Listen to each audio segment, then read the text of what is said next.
He's good. He's good. I want to welcome everybody to the meeting of the Committee on Strategic Planning. And I want to advise everyone that this meeting is being broadcast over the internet, so I guess that means we should all watch our P's and Q's. Just a quick overview of the meeting. We have 10 projects today, 6 of which are on our consent calendar. But before we go into those, and after we take care of our usual housekeeping, we'll be hearing a presentation from the Texas Tech University system on their master plan, and appreciate their being here for that purpose. In addition, we'll be voting on a couple of rule changes that affect the criteria that speak to 2 of the criteria we use to evaluate projects on our project briefings. So those will be the main action items, but we do want to try to manage the meeting efficiently because I don't want to shortchange some of the informational items, particularly the legislative update that is later in the agenda. And I know each of you on the committee have been closely tracking every piece of information that has come out of from our legislative or external affairs staff, but this will be a good chance to find out the latest and greatest of what's happening to our priorities and recommendations. So with that, the next item on our agenda is approval of the minutes from our December 11th, 2008 meeting. Chair will entertain a motion. So moved. Second. Motion from Ms. Mendoza and a second from Dr. Phillips. All in favor say aye. Aye. All opposed, same sign. Item agenda 2C is consideration of approval of our consent calendar. There are, as I said earlier, 6 projects listed on the consent calendar. Does anybody have any questions regarding the consent calendar?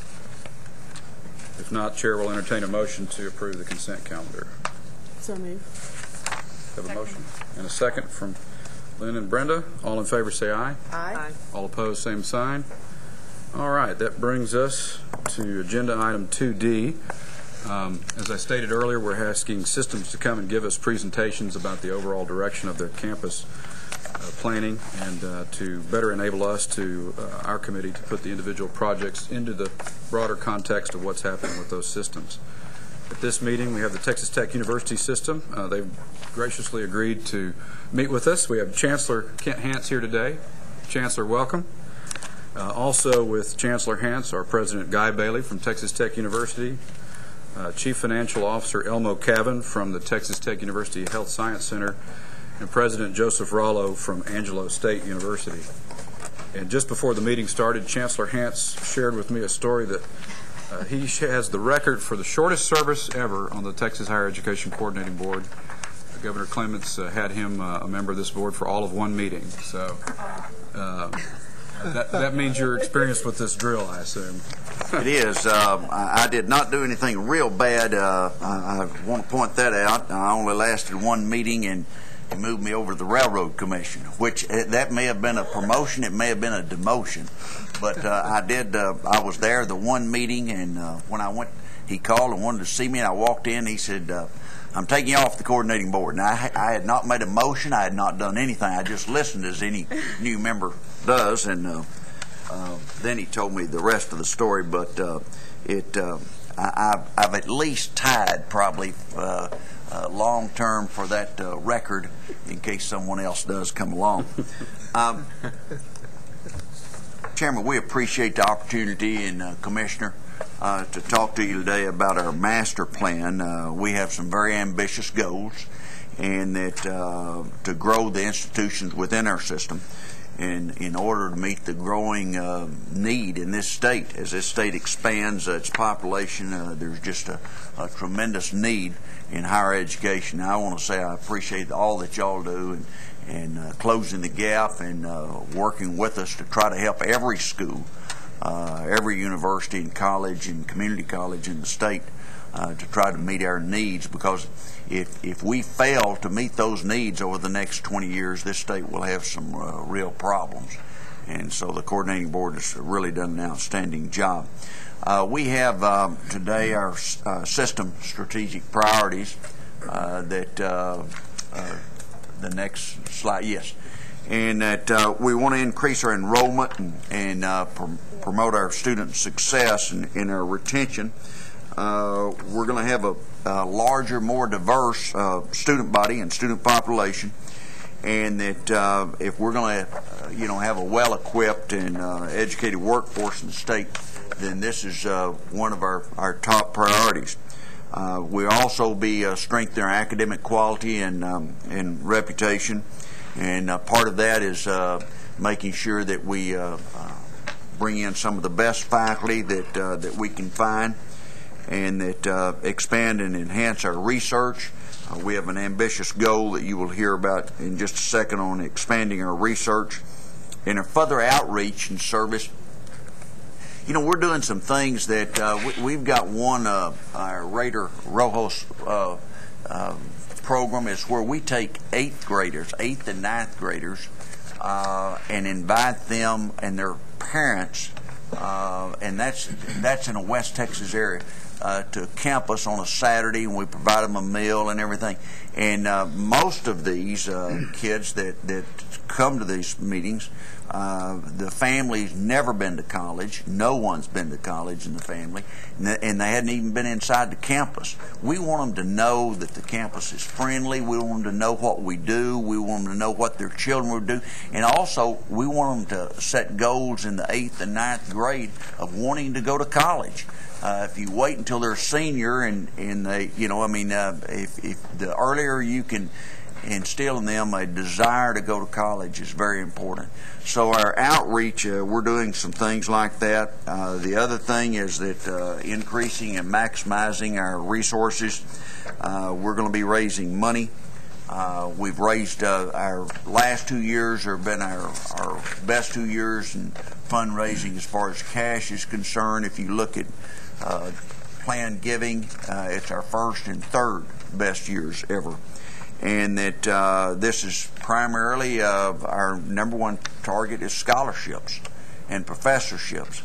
And that we certainly, buildings are important, and we work on that and work with y'all on that. But scholarships are so important to us. The two priorities that drive our system master plan is increase enrollment in the system, which is now 37,000 to 55,000 by 2020, and that we want to expand our research over 200% by 2020. And we think that those are both attainable goals and that we can do that. At this time, I will call on Dr. Guy Bailey, the president of Texas Tech University, to give an update on Texas Tech University. Thank you. Before I talk about our specific goals, I'd like to point out, I have a couple of slides that provides a little background on the institution, and I think they'll help understand why we think, help you understand why we think these goals are achievable. If you look at the map, this shows the distribution of our new freshmen, where they come from in Texas. The interesting thing here is that we have a larger percentage of our new freshmen coming from more than 500 miles away than from within 100 miles away. We truly have a statewide student body, as this map shows, and our students come from throughout the state. The map that follows on the next slide shows the distribution of all of our students and all of our alumni.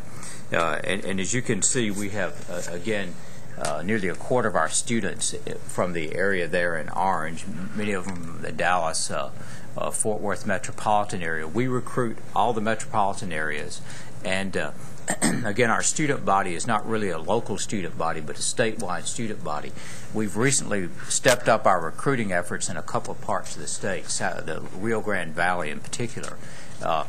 In the area around San Antonio and Central Texas, we've greatly expanded our recruiting. Again, there's significant population growth, and we think we can be a part of the solution for handling that growth. The other thing the Chancellor pointed out, if you'll notice, our alums are all over the state as well. Our alumni support is among the best in the country. We have more than 16% of our alums who contribute to the institution, and that ranks very high. The Chancellor mentioned our annual support. This past year, I guess in 2007, we ranked 45th among universities in the United States in our annual giving. So anyway, we're very pleased with our alumni and what they've been able to do for us. Their gifts have provided us with, as the Chancellor said, endowed chairs, scholarships. We're about to undertake searches for two $7.5 million endowed chairs for clusters of researchers in areas in engineering, and we think there will be more of those things to come. We think that will help boost our research capacity pretty significantly. If you look at some of our goals here, we have an aggressive strategy for growing our enrollment. We've designated a significant amount of new money for transfer scholarships to help transfer students go to Texas Tech. We've put significant new resources into building our graduate enrollment, and we think our graduate enrollment will grow very rapidly. We're largely a residential campus. We have almost 7,000 beds on our campus, and we see most of our growth as students coming to our campus there. We also have housing scholarships available as well. You get a very student-focused undergraduate education at Texas Tech. I'm very proud of that fact, that students who come tend to be quite satisfied with their undergraduate education. At the same time, we have a very large graduate program, almost 50 doctoral programs, and we grant just under 200 doctoral degrees a year, and we see that going up pretty dramatically. The other thing, we're greatly concerned with increasing our diversity, our retention, and our graduation rates. All of our enrollment growth the last few years has been among underrepresented students, 100% of it. So the white population is actually declining slightly, but other populations are growing quite rapidly. And again, we're focused on improving our retention and graduation rates as well. And so enrollment growth represents one goal that we'll pursue aggressively. Doubling our research efforts is another. And we have a couple of things that I think work in our favor here. First of all, we have significant research activity in areas of national concern. Energy, we have a very fine petroleum engineering program, which and that department was recently endowed for $15 million, I think in August or September. We have the only PhD in wind energy in the country, and we're expanding our work in other kinds of alternative energy. Having an agricultural program with an engineering program helps dramatically there. We do significant work in food security, and you know about the peanut stuff. It's a big issue. In fiber research, nanophotonics, and environmental and human health. And again, we think this positions us well to expand our research efforts. And our goal is to double the research expenditures over the next decade. Again, with the help of our private support in expanding endowed chairs and so forth, we think we can do that. Our key projects are all aligned to the two main goals that we just articulated there. First of all, our College of Engineering expansion renovation. Our College of Engineering is one of the fastest growing in the university and one of the faster growing ones in the country. Our buildings there were built primarily in the 30s and 40s. They're in significant, some of them have been renovated, but many of them are in significant need of renovation and expansion there, especially given the where our endowed chairs and a lot of our private contributions are. Plant and Soil Sciences building, we need a new building there. We are doing significant research in alternative energy and agriculture, and again, the Plant and Soil Sciences building will help. Many of our facilities need modernization and renovation improvements there. That's a significant concern for us. And then an honors college. We want to designate one of our buildings on campus, take it down, expand that for an honors college. We have significant interest among students who come to campus. We'd like to have a living, learning facility there that would sort of be a beacon to students around the state. And then we have a need for a performing arts center as well. Those are our primary facilities. President Bailey, just a question. These 5 key projects, what's the approximate total budget for those top 5 priorities? I'd have to add that up quickly. Just ballpark. Roughly $500 million.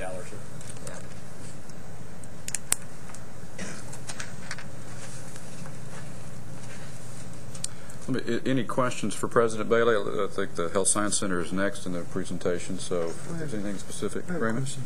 Guy, I remember making a campus visit a couple of years ago, and I was particularly impressed by all the projects you have related to water. You have, I think, a very distinguished program in law-related water issues, and it's not among your priorities. What are you particularly doing in that area? Desalination is one of the key things there.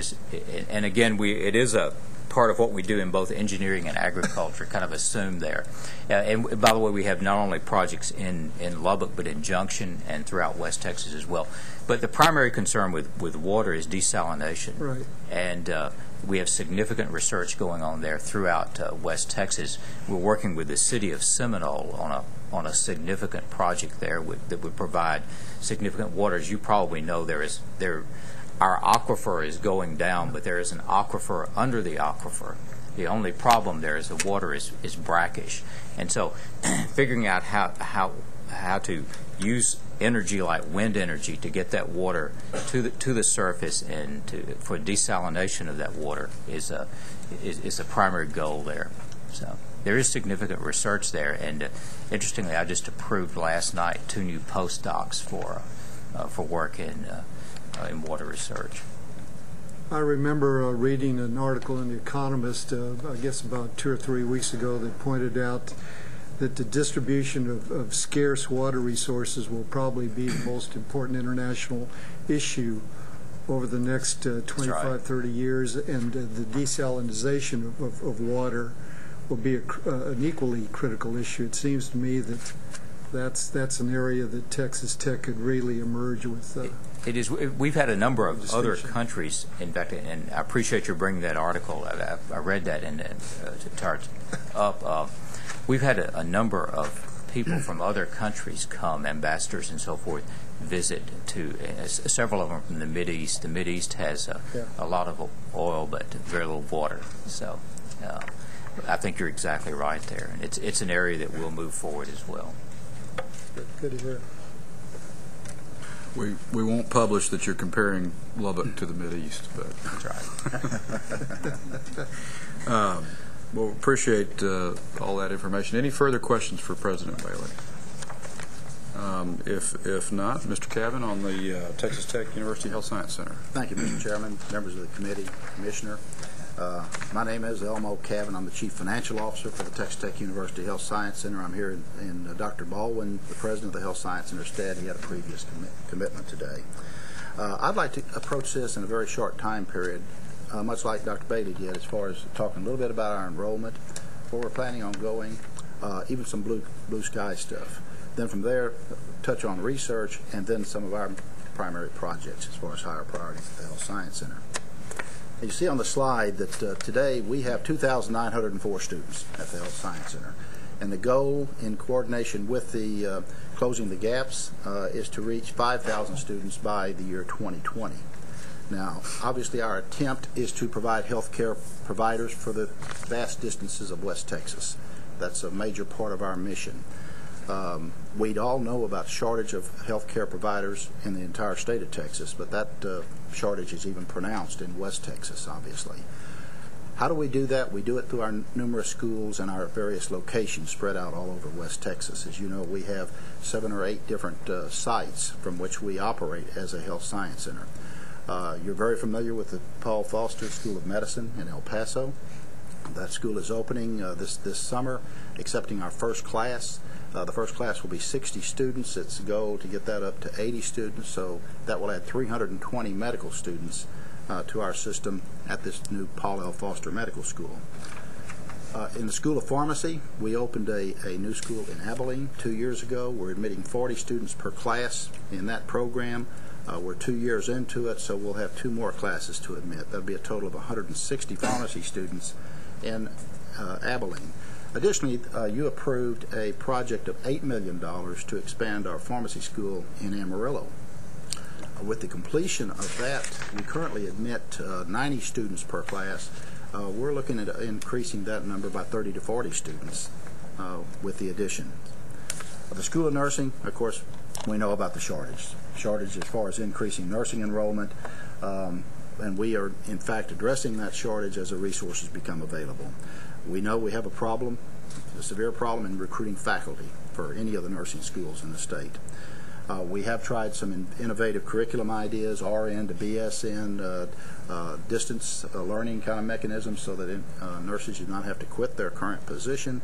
So our Dean of Nursing is working heartily on the nursing shortage. School of Allied Health Sciences, we have increased degree programs, as you know, because you've approved those programs as a coordinating board over the years. And we've added new programs, somewhere around 15 over the past 7 or 8 years, as the market dictates. We are currently increasing the size of our physician's assistance program, which is on the Midland College campus, with a $5.2 million addition to that facility.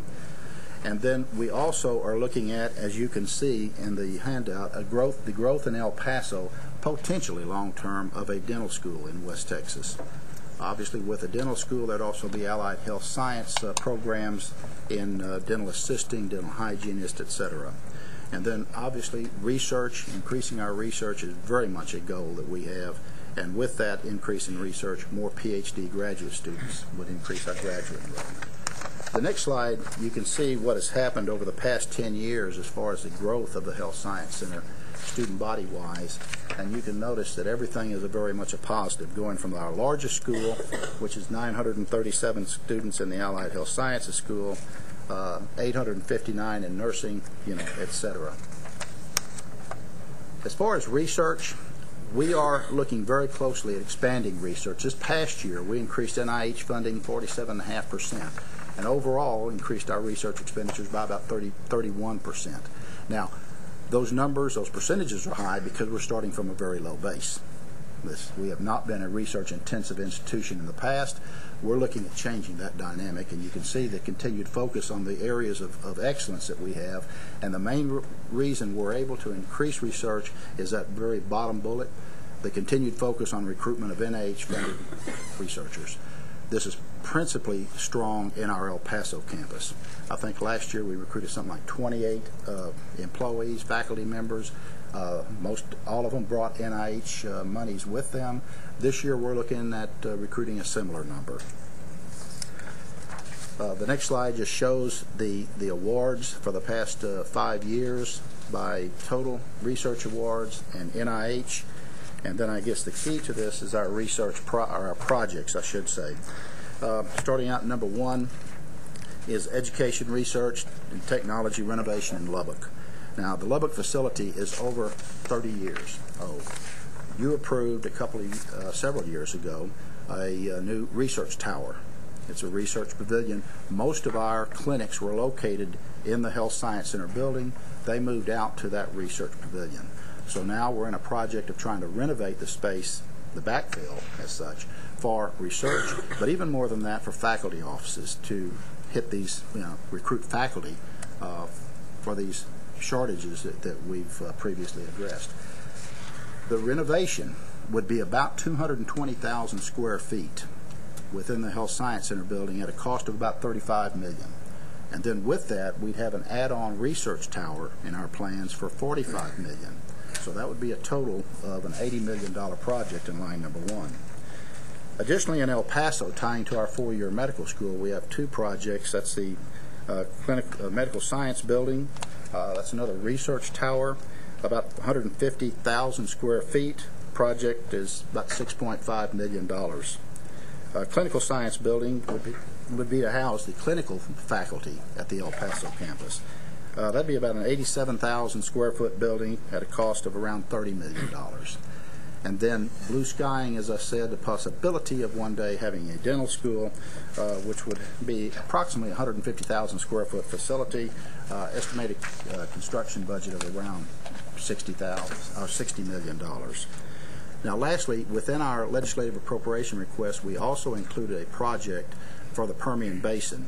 It was a project because some of those medical students that in the past have gone to El Paso for their clinical training, starting next year, will introduce undergraduate medical education to the Permian Basin. For next year's class, we're only sending 18 students, but those are 18 that previously had gone to El Paso. We're looking at a new facility there. It'd be a $14 million facility, about 50,000 square feet to accommodate the expansion of undergraduate medical education to that campus. Mr. Chairman, that concludes my remarks. Be happy to attempt to answer any questions. Any questions, committee members, for Mr. Cavan? Did you mention what the budget was on the renovation project priority in Lubbock? Yes, $35 million. $35 million. Okay. We're big on numbers in this committee. I understand. There was two. There's a renovation project, and then there's an add-on, new construction, $45 million. So that total line is $80 million. Gotcha. Thank you for clarifying that. Any further questions, Commissioner?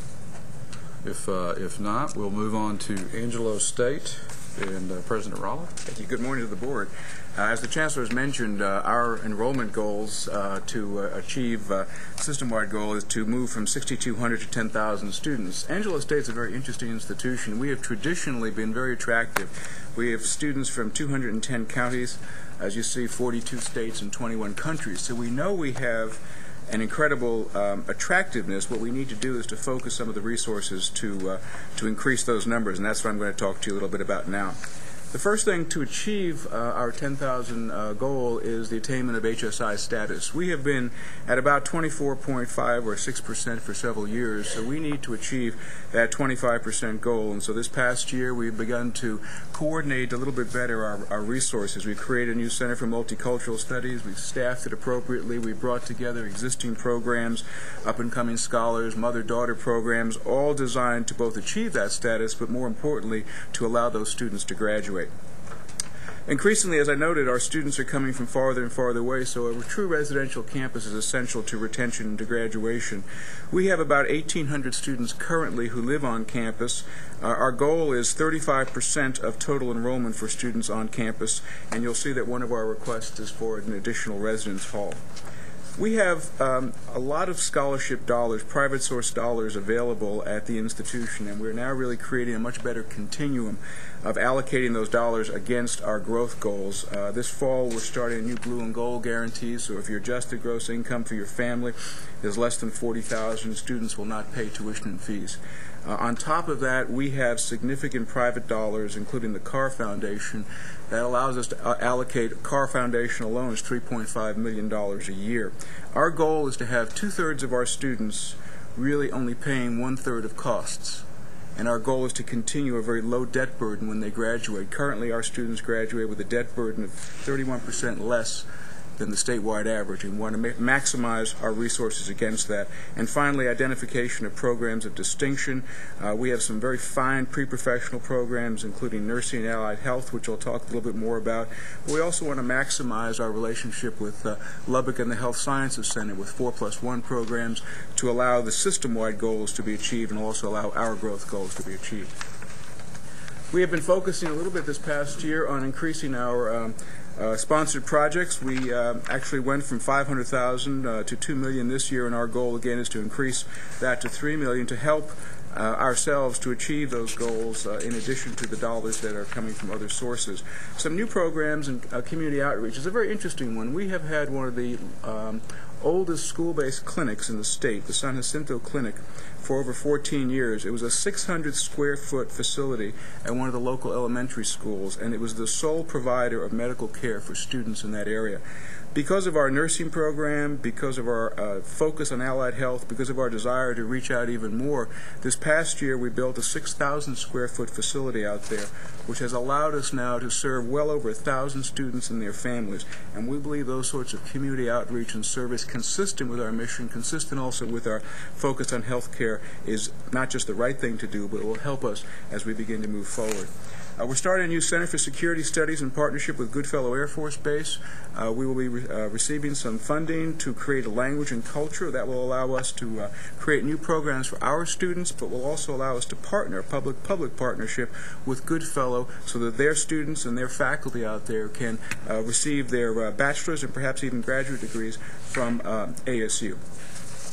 Our key projects, as I mentioned before, are the College of Nursing and Allied Health.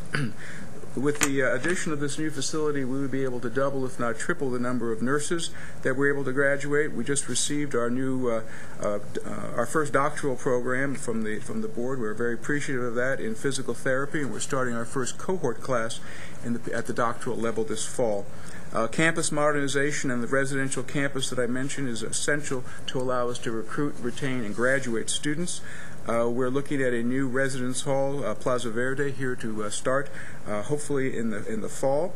A new recreation center. I always say that recreation centers are both wellness and wowness. I mean, you need the wellness part so that we all have a good physical outlook, but also wowness in marketing. And students oftentimes look at that rec center as either starting the campus tour or ending it. And our students have been involved with designing it, and they have come up with some really incredible ideas, including indoor climbing walls and running tracks. So I think that would be a very, very wonderful facility. And a library commons. My mother was a librarian in New York Public Library in New York, and she said you have to get them into the library before they can use it. So we're trying to make some renovations, or we are making some renovations in a library commons to induce the students into it so that we can allow them then again to achieve their goals by utilizing those resources.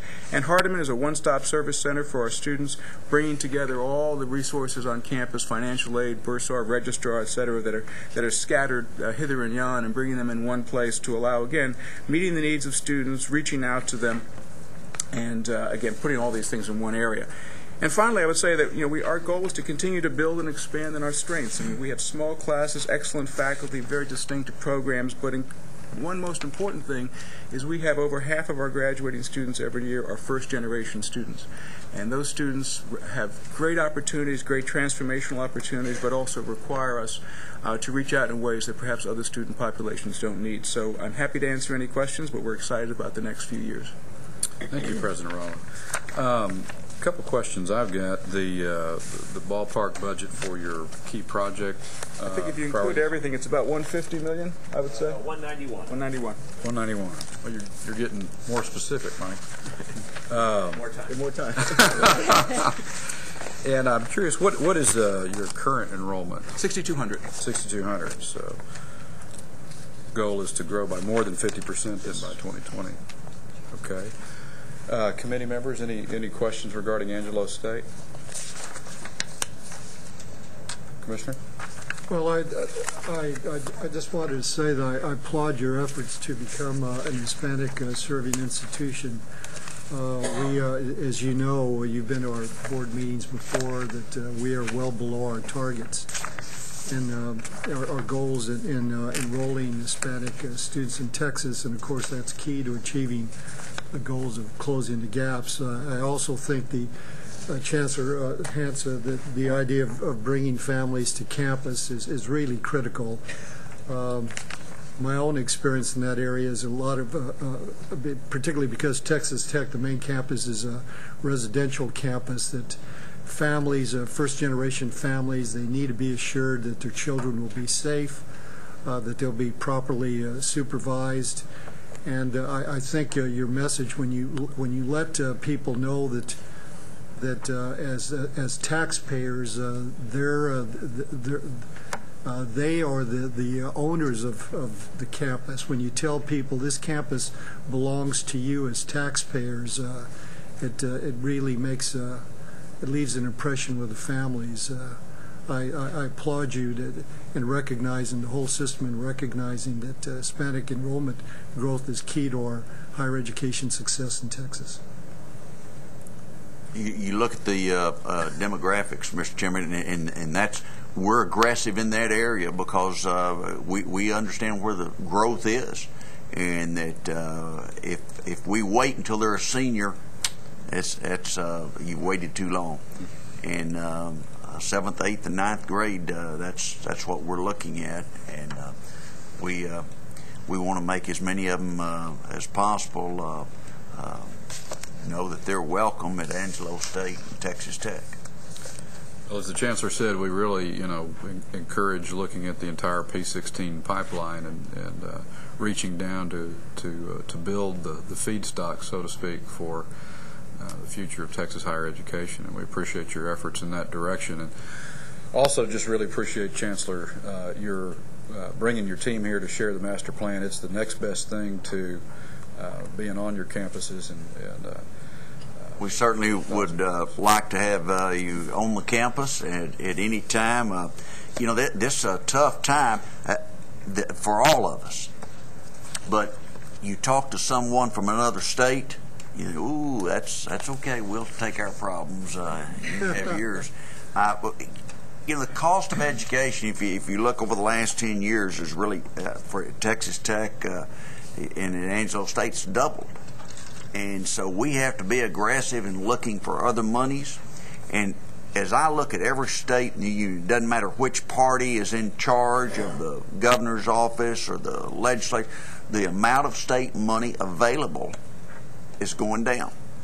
And that so we have to be real aggressive in everything that we do in getting the private sector involved and justifying everything that we do as far as spending the taxpayers' money. We appreciate being here. Again, thank you for the presentation and everything you're doing, and we enjoyed it. Aggressive plans. Okay, thank you.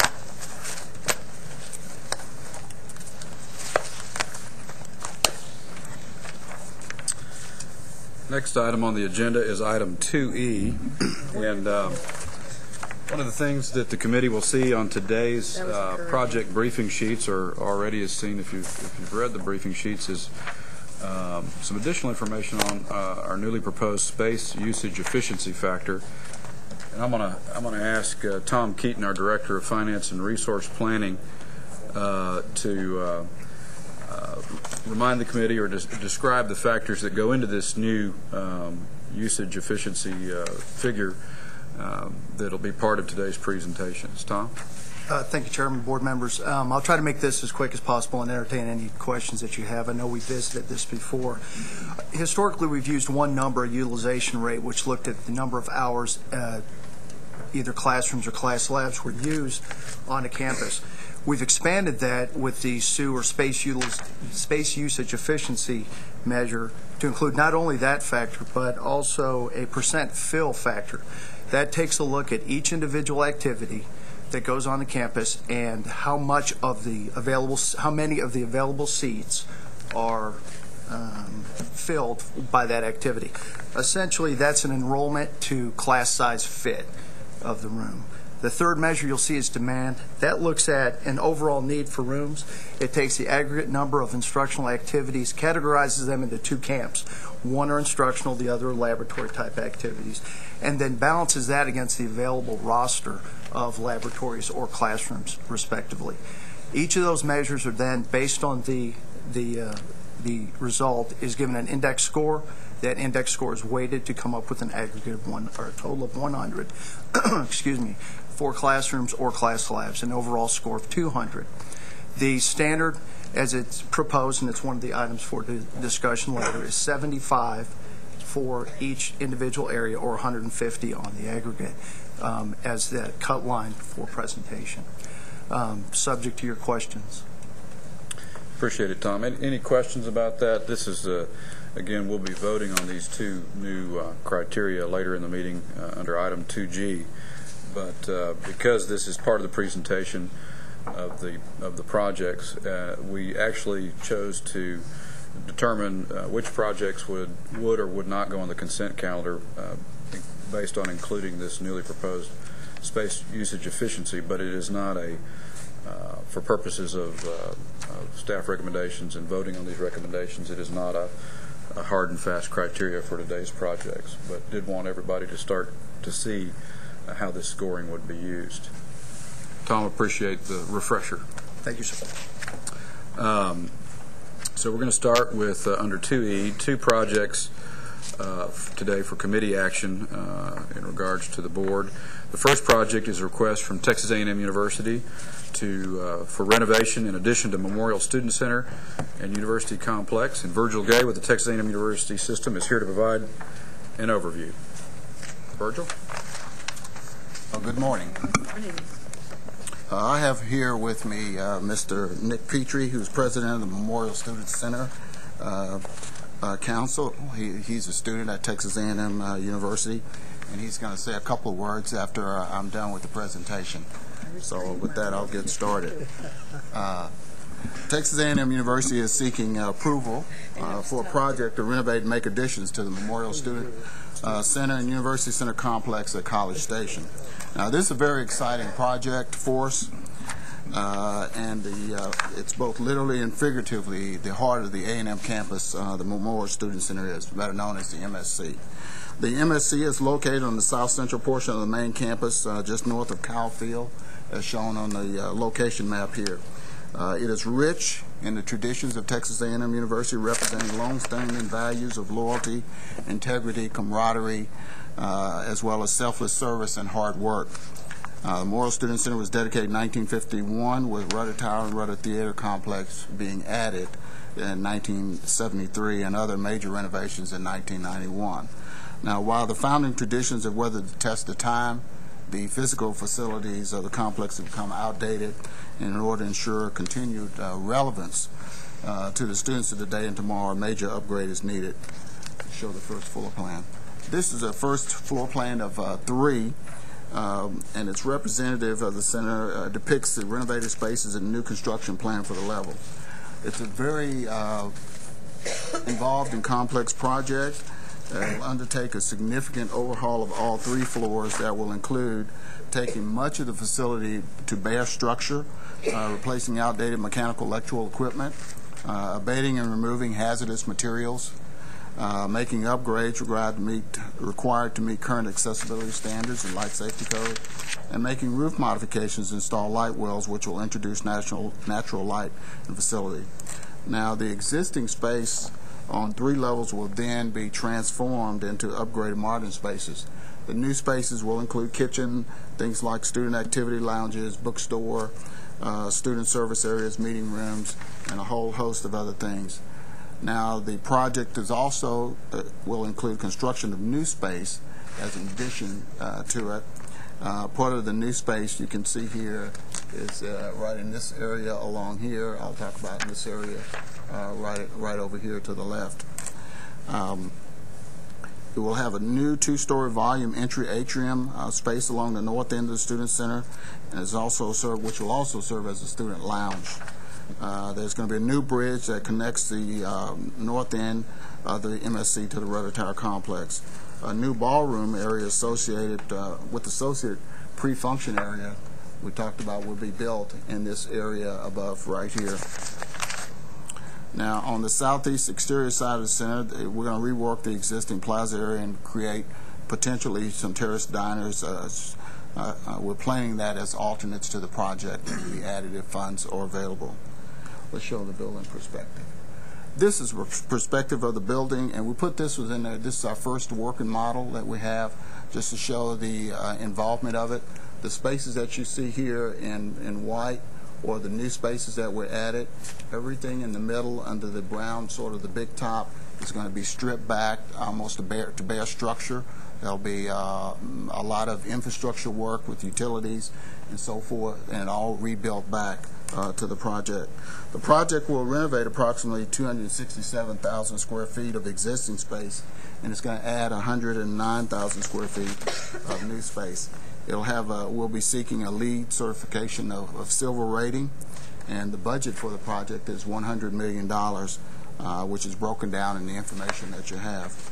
As I mentioned earlier, Texas A&M University is very excited about the project, addressing one of the tradition-related facilities on the campus. Now, to emphasize that need, and I'll ask Mr. Nick Petrie to say a couple words about the project. First of all, thank you all very much for allowing me the opportunity to speak to you. And I was threatened to keep this short, so I'll do my best. But that's very important because I really could talk about this project forever. This is a very exciting project at Texas A&M. As any of you that are Aggies know on this board, and probably many of you that aren't Aggies, the Memorial Student Center is the living room of campus. That's what we refer to it as at Texas A&M University, because it's a social gathering place for students, and they have a lot of learning outside of the classroom in the facility.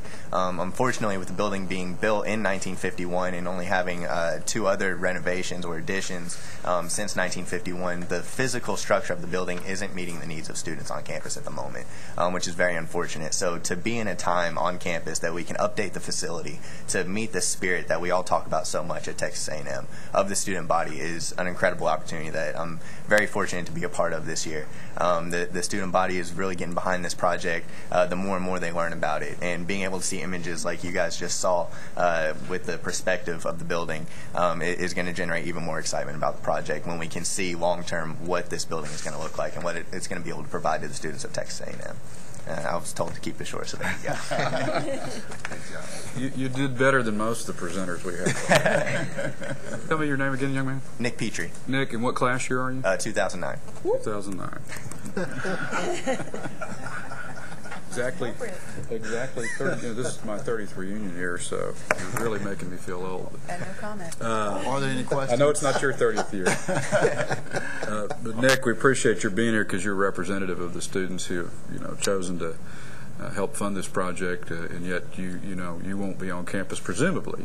Yeah, no, hopefully not. You won't be on campus when this is finished in 3 years. Yes, sir. So we appreciate your being here with Virgil.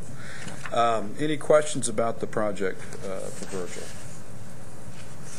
It meets all criteria with the exception of one, which is the repair and renovation cost, which is outside of the range. Now, these cost figures are based on our current formula or approach to cost, and that's one of the issues in the project briefing that you may have noticed is that there have only been 4 student center projects over the last 5 years. It's a good example of why we're broadening the depth and breadth of the project database for accumulating project costs. And I know that the budget includes, as you referred to earlier, some of the asbestos abatement, which is always a difficult challenge to tackle. Also acknowledge the fact you're pursuing LEED Silver certification, which I commend you on. Thank you. And also being honest about that may add a premium to the 2 or 3% to the project cost. Any questions about that particular criteria or other aspects of the project? If not, the chair will entertain a motion to approve the project or recommend the project to the board for approval. So moved. Is there a second? Second from Dr. Phillips. All in favor say aye. Aye. All opposed, same sign. Thank you, gentlemen. Thank you very much.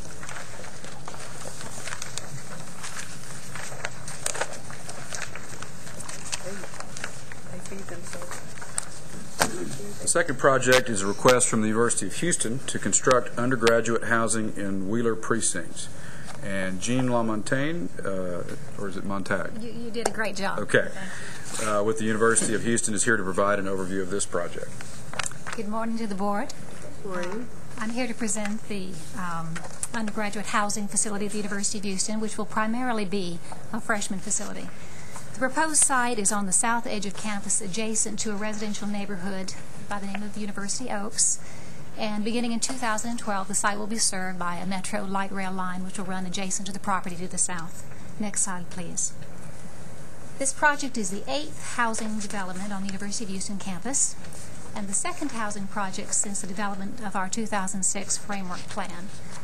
The matrix shows where we were in 2005 when we began the plan, where we expect to be in 2010 when we complete the 1,172-bed facility at 17.3% residency, and our next milestone of 41,000 students enrolled with a 25% student body residing on campus.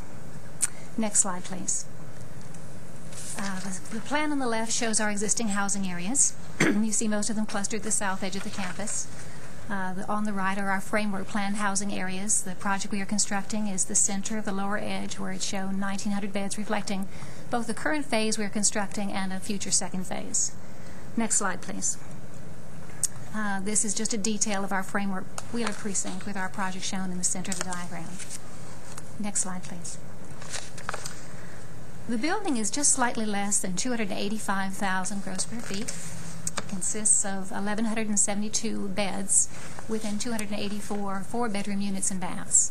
The baths are shared, and there is a resident advisor associated with each 8 units. There are 7 floor lounges and 2 kitchenettes on each floor, an unusual amount of lounge space. And also residing in the building on the 7th floor are 2-bedroom junior faculty apartments and area coordinator apartments. Next slide, please. The proposed project comes at an unusually low cost. The costs you see reflected on the screen come to $180 project cost per square foot and $43,686 per bed. We were very fortunate to receive a proposal which met our price point so exactly.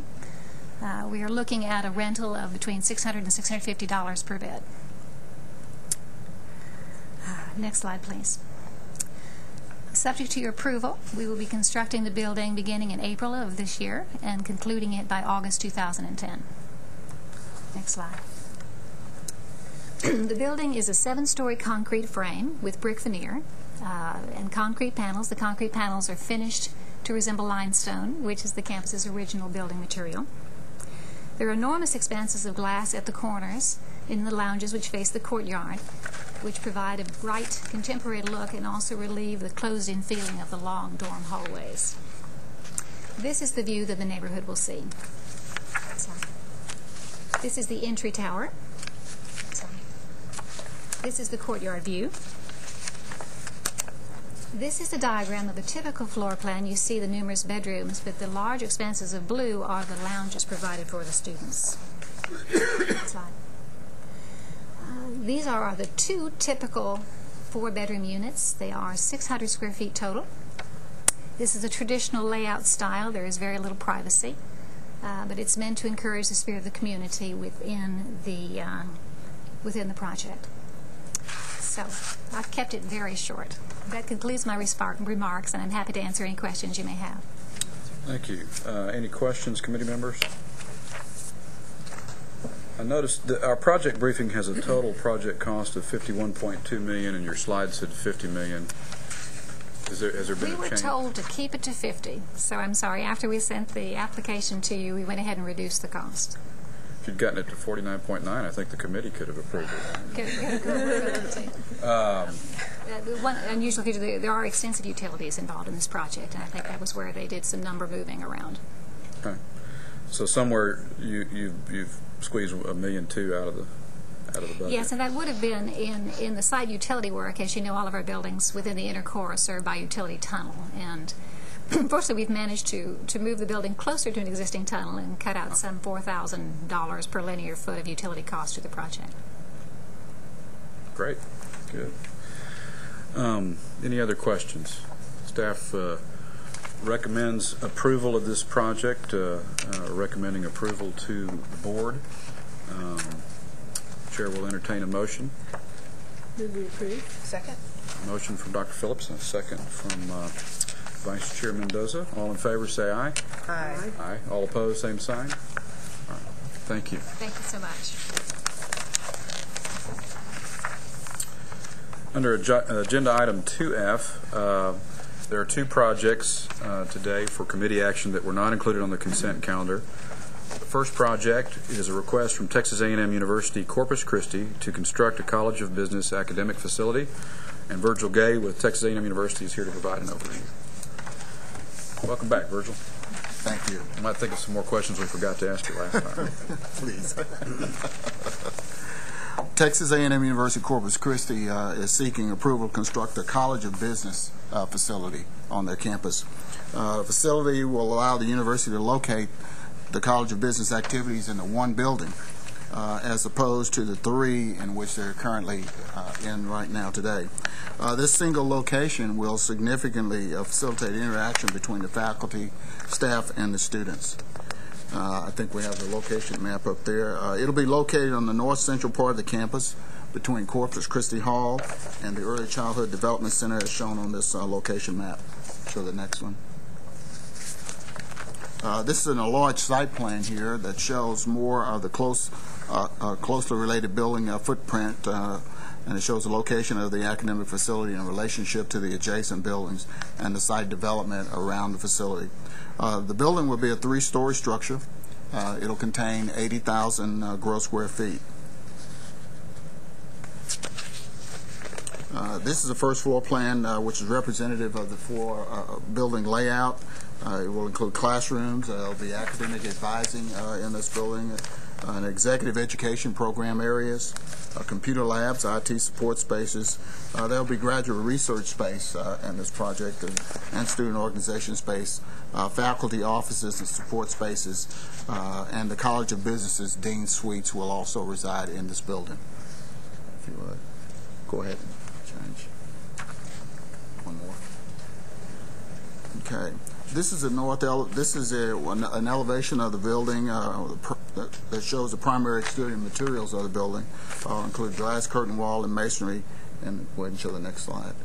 And as you can see, it'll involve some color and some of the brick that matches the rest of the buildings on the campus. Total budget for the College of Business facility, academic facility rather, is $25 million, and it's broken down as shown in the project application. Now I have with me today Dr. Flavius Killebrew, President of Texas A&M University Corpus Christi, and Ms. Jody Nelson, Executive Vice President for Finance and Administration, to help address any questions concerning the project. One of the reasons that this project was put on the agenda for discussion rather than consent was that it falls just shy by 26 points of our recommended space usage efficiency factor. But as you can see, under the old classroom utilization guidelines, the ranking would have been 19 and 21 respectively for classroom utilization and lab utilization. And so as I had a conversation with President Killebrew about, we basically were allowing this project to be a bit of a guinea pig just for discussion of how we look at the space usage efficiency. I know you appreciate being a guinea pig, but so I really want to just open up the opportunity to Virgil, to you, and also to Flavius to just talk a little bit about the proposed new efficiency factor and your perspective of it, and also your perspective about how completing this building will impact and or improve that factor. I'll go ahead and pass Dr. Killebrew. He told me that he's going to take all the easy questions and give me the hard ones. Passed off the hard one here to me, I think. As Virgil indicated, the importance of this building to us is that currently our college business faculty are distributed among 3 different buildings. There's not an efficiency in that because they're not there to work together to get together on projects and things like that, and that leads to an inefficiency in and of itself. In terms of the space utilization criterion that you're developing, I want to quote my chancellor from a recent hearing and saying there's a difference between data and information, and what he meant by that is you can get data, but without context it doesn't really mean anything to you, and it doesn't provide you any real information. And I just caution you about creating criteria that have cuts that are so hard and fast that you don't have the ability to look at the context, especially when you're looking at institutions like ours that are growing. Some of these factors that have cuts like that look backwards, not forwards. And so I would just give you another couple of pieces of information. In the fall semester of this year, we in the classrooms that we have on campus, we have a tracking mechanism. We track the uses of those classrooms, and in those classrooms there were 2,563 bookings of those classrooms that do not fall under any kind of qualification under this model for capturing the uses of classrooms. And that tells me alone that the model itself is not predicting the entire use of classrooms, because just those times when they're scheduled for classes alone is not enough to tell you everything that happens in a classroom on a campus. Additionally, I'd point out, you know, we had about a 7% enrollment increase in the fall, about 11% in head count, and about the same this spring. And I can tell you we have issues with finding places to locate research projects. Our research dollars are rapidly increasing on campus. We're having to take classrooms offline almost on a semester by semester basis to create office space for new faculty. You know, there are a lot of factors like that impact how rooms are scheduled and are coded in the system and that kind of thing. But I think if you ever, those of you that have been on the campus, and I know you, Fred, have, and Lynn, you've been there, it's a busy place. And another thing I would point out is that there are campuses that don't effectively use their facilities in the evening. And I can tell you that something like 35% of our classes are offered after 4:30 in the afternoon. So we use the rooms all day long, as opposed to, I know of other campuses where basically they use them effectively during the daytime, but they don't use them throughout the daytime period and evening period as well.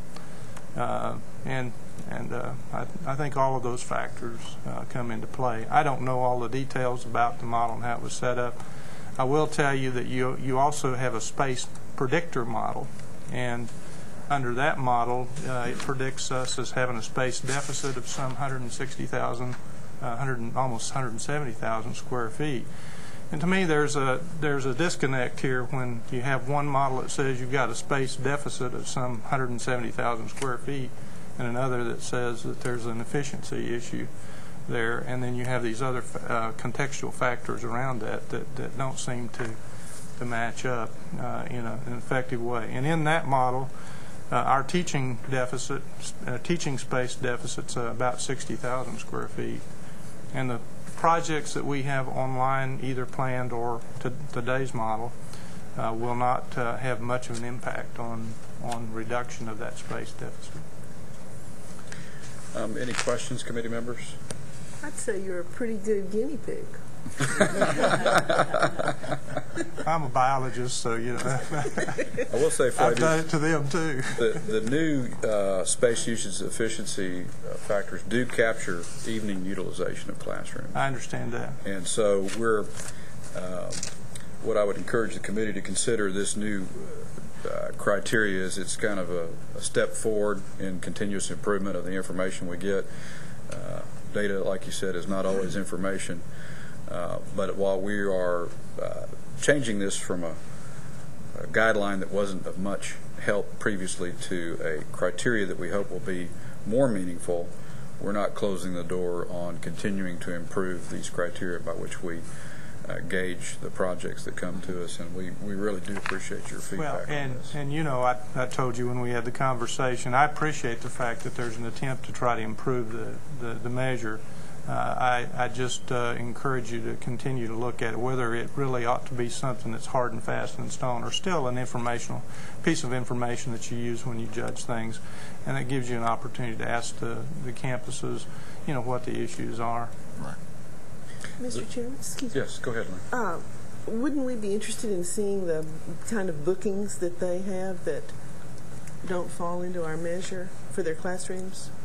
Or have you seen those? We have talked about, as a committee, we talked about how we could capture some of that. I mean, a lot of it is clubs, you know, that kind of thing. And so we talked about a way of possibly trying to capture it, but we never could come up with anything that was not so onerous to the institution. Yes. As far as the reporting, yeah.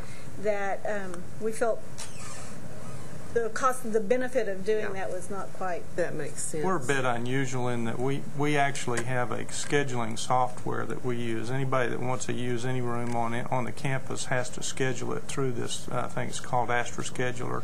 So we can capture that information, but not every campus can do that. That's what I was just going to say. You gave us a pretty specific number on the number of bookings, and a significant number. You know, that we at least have a best practices at A&M Corpus Christi that we might ask staff to look at over the next coming year or so as to how that might be used or expanded to other campuses. I'm looking at Tom because he'll be the guy to have to deal with that. Saw the nodding over there. So it would be if we had an unobtrusive, pain in the rear method, so to speak, for tracking that. Glenn, I think you've got a good point. It would be a criteria to look at. Any other questions? Well, we'll be talking about it more under 2G, right? Correct. Yes, Yeah, so about I'll wait the for that. factor itself, we will. The staff recommends approval of this project by the committee, and the chair would entertain a motion. So move. A motion from Dr. Phillips, second from Elaine. All in favor say aye. Aye. All opposed, same sign. All right, thank you, gentlemen. All right, thank you. The second project request we're reviewing today is from Texas Southern University to construct a science and technology building. Gloria Walker and Timothy Ricklick with the Texas Southern University are here to provide an overview. And Timothy, did I get your last name right, or did I butcher it? Riley. Rylick, okay. You can say I butchered it. That's okay. Rylick. All right, welcome. Thank you. As you can see, I'm Gloria Walker of Texas Southern University. I serve in the capacity of the Chief Operating Officer, and we have Tim with me. Tim Rylick is the Executive Director of Facility Maintenance, Construction, and Planning. We also have a consultant that's sitting in the back of the room, Eddie Ponce de Leon, that is a part of the facility programming team of Llewellyn Davies Siding. Thank you once again for having us. I know we're new faces to this board, and we do appreciate the opportunity to request a project for you. So therefore, the university is seeking your approval to construct a new science and technology building consisting of 109,000 square feet approximately to replace the existing facility. To our understanding, this project has been before this board a couple of years ago, I think in 2006. We're the new administration that's coming on board, so we kind of have inherited this project. The cost of the project has been set by our board and the Board of Regents and the president, and not really understanding what transpired the last time. We tried to look at this project in the sense of moving forward with it. As I said before, it was before you in 2006. And so what we've tried to do is work with the team here at the coordinating board to figure out, what transpired or what can we do to bring this project to fruition. It has been funded with TRB bonds, and therefore we want to kind of move it forward to that extent. The existing facility, when we first started this project, we thought we were just going to be replacing an existing facility that had deteriorated over time, over the last 38 years, very quickly. The next slide. The existing facility that sits at the corner of Wheeler and Ennis, which is one of the main entrance points to the university. So we approached it from that vein, and then Hurricane Ike came. And that furthered the deterioration of this building to the extent that we had to close it in September 2009. So we had to displace all 7 programs and put them in other parts of the university. So therefore, the need became immediate that we worked diligently to bring this project to fruition and bring it before you for approval.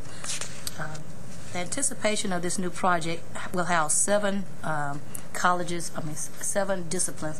Unfortunately, that slide did not get in the package, but the 7 disciplines is noted in the outlay of your handout, which consists of the engineering technology discipline, industrial technology, computer science, physics, transportation studies, airway science, and a center for transportation training and research. Next slide. The existing facility consists of 123,000 square feet, but due to the cost limitation and wanting to stay within the budget of $31,500,000, this building will be scaled down to about 109,000 square feet facility. However, it would offer the efficiencies that the current facilities do not offer in that. In looking at this project, and looking at what transpired in the other buildings around the campus and the existing facility and the deterioration of that, we've looked at the programming of this facility to look at the number of constraints that we may be faced against.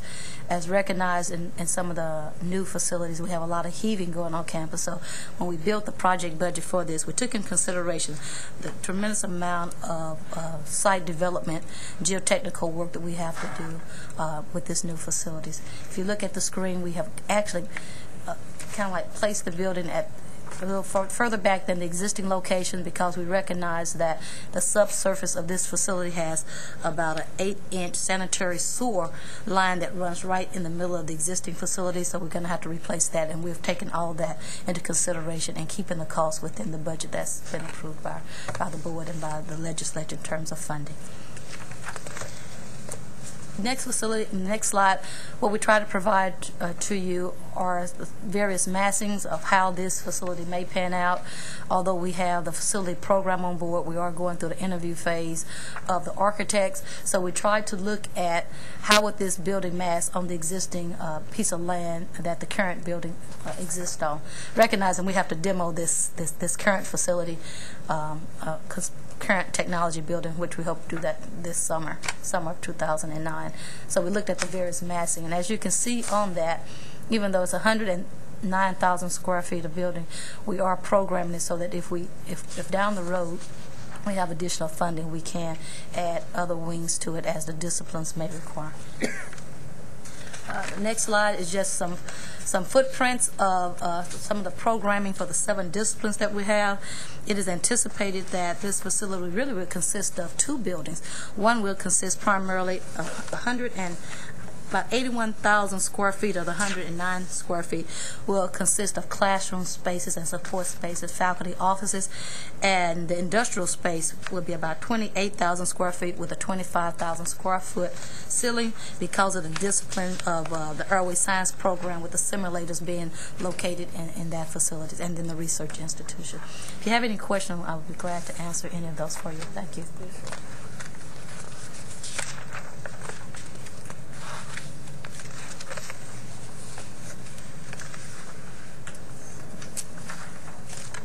Oh, okay. You're not going to go through all 4 floor plans? No, sir. Okay. Those are just. I'm still looking at the slides in our handouts. Take your time with that. They are very colorful. I kind of like Thank you. Good delineation of space. Thank you. I must say that this building is very critical to the institution due to the fact that we've closed down the existing facilities, and the 7 disciplines that are displaced at this current time is critical to the university's growth and the education of students. Thank you. Thank you. As you can see from the project briefing, this project meets all of our standards other than the critical deferred maintenance, but it does address $1.7 million in deferred maintenance, and I understand that TSU has submitted what staff deems a satisfactory plan of action to address critical deferred maintenance. Are there a couple of highlights you'd like to share with us about the critical deferred maintenance plan? I can tell you. Somebody else submit that. No, sir, we did as well. I'm just thinking about how critical it is. How can you get beyond just critical? And I have Tim Riley here to my right that can help us with that question. The critical deferred maintenance was the deconstruction of a structure.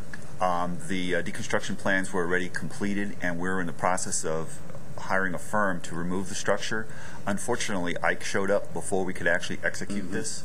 And we felt that it was more important to spend that money on bringing the university back up and have its ability to teach the students rather than deconstruct a single building. So the building is there still at this time. We have the plans. We plan, once we receive money, federal money from FEMA and a few other sources, we will take the structure down. It is uninhabitable, and it is sealed off so no one can get at it. Any estimated timeline on that? I realize it's contingent upon the FEMA funding. We've actually had our FEMA funding expressed.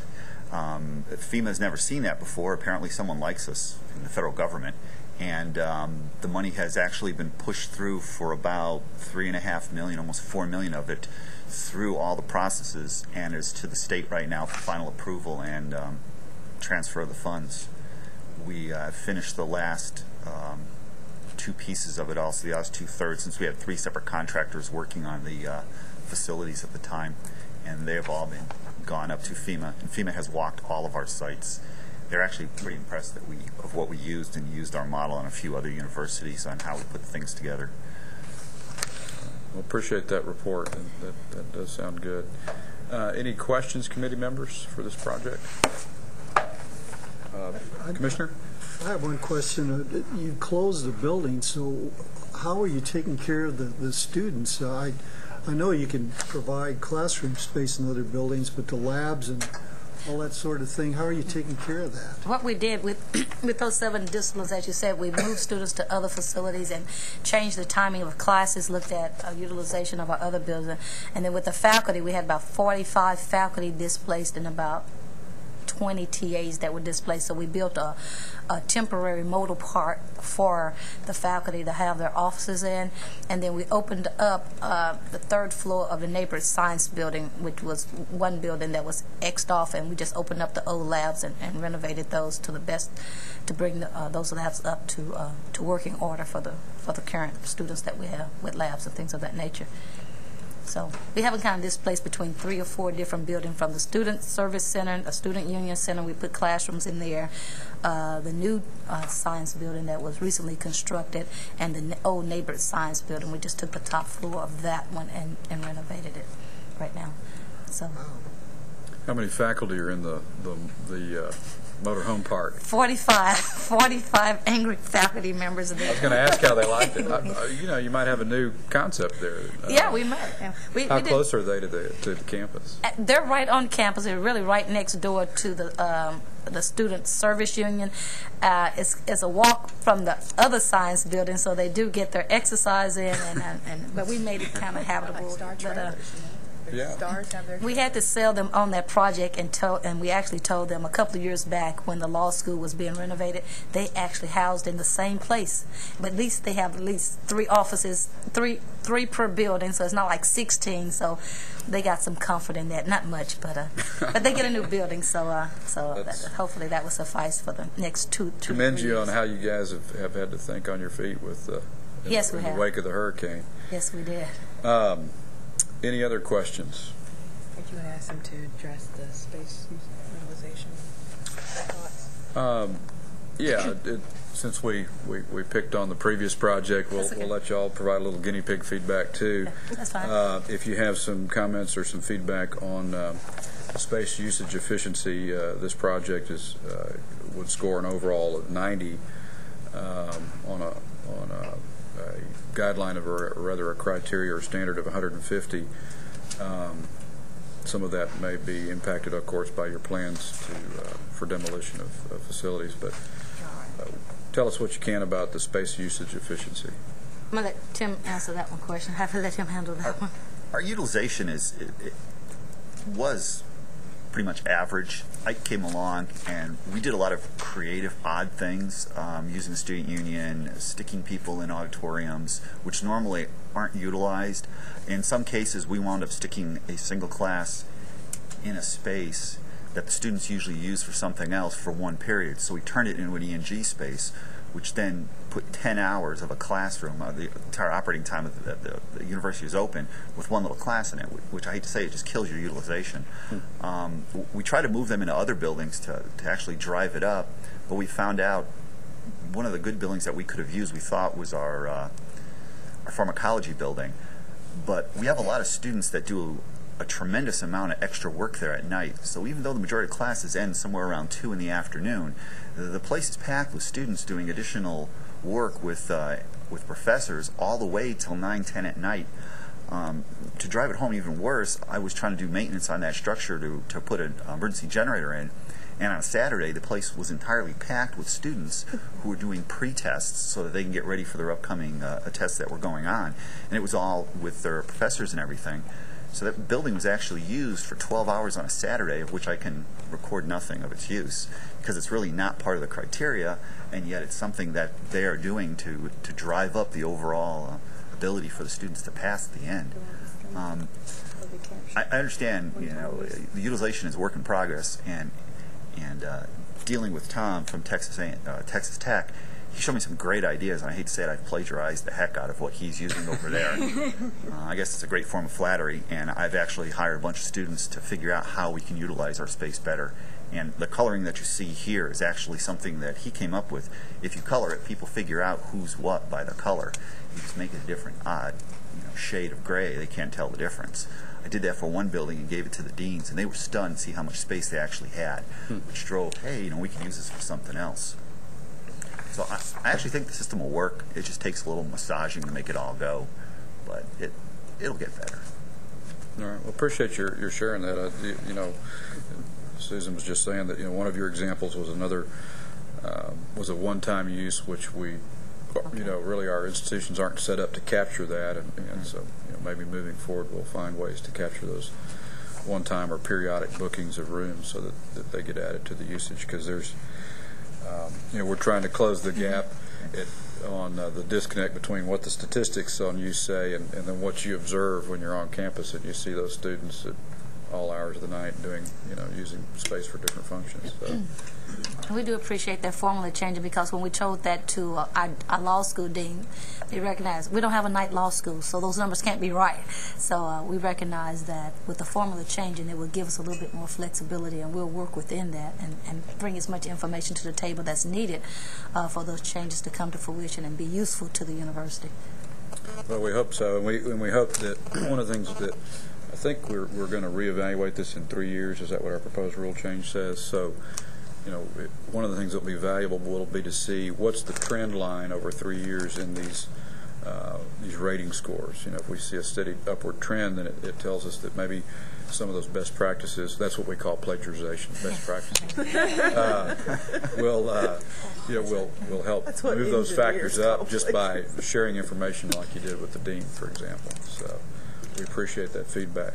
Any further questions, Elaine? Just real quickly, we heard from Texas A&M Corpus Christi that the deficiency model would show a high deficiency number. What our deficiency model? What would our deficiency model show for Texas Southern at this point?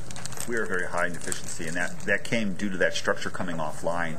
When we dropped a 167,000 square foot building off, it's pretty brutal on your overall that you have. Thank you. Okay.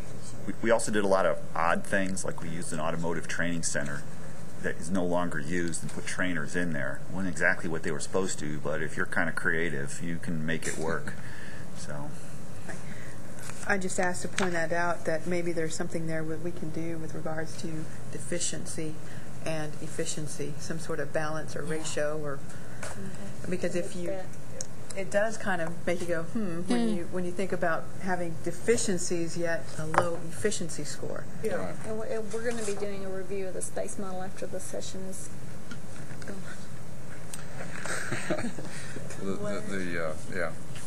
One of the things that Susan also pointed out, and this goes to your question, Elaine, is that our project briefings today are still showing the 2007 space model deficiency, and in both of these projects' cases, the 2008 deficiency quantity increased fairly significantly. So, that. I think that's the point. I mean, so we can see about, I don't know. We can talk more about that under here, I guess. Yeah. Any further questions or comments from the committee, Commissioner? If not, the chair will entertain a motion. The staff recommends approval of the evaluation for this TRB-funded project. Move to approve. Second. Motion from Elaine and a second from Lynn. All in favor say aye. Aye. All opposed, same sign. Motion carries. Thank you very much. Thank you. Appreciate it, Gloria. Tim. All right. Next agenda item is 2G, which is consideration of adopting the Commissioner's recommendation to the committee relating to amendments to Chapter 17, Subchapter D, Section 17.3, Paragraph 2B, Section 17.3, Paragraph 2D, and Section 17.31 concerning rules applying to new construction and addition projects. You've got a goldenrod colored handout on the supplementary agenda materials at your place, which is what we'll be reviewing.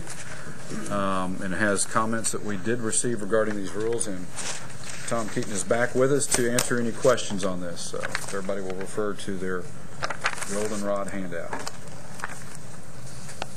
Tom? If in referring to the goldenrod colored handout, you'll see the top block, there was a comment. We had a meeting on February the 9th with the working group, representative of several institutions, and this was brought up as a recommendation. We absolutely concur. that either the paragraph stated here be changed as specified or removed. Staff believes that removal of that paragraph is appropriate and would recommend that as the determination of the committee. So based on that modification, the proposed rule change, then 17.3 D4(2) would be deleted. That is correct. So number 3 would actually become number 2. Correct. In the actual published version, right? Mm-hmm. And that deletion is the response that with non-compliance on the new spatialization efficiency factor, that non-compliance would require a plan that must include explanation of factors influencing the current utilization score and the expected growth and how the plan of action will improve institutional performance, and that this plan must be signed by the president of the institution, but would delete the requirement out to the right there that says a demonstration that upon completion of the project, the institution will meet the utilization standards. And staff concurs with that.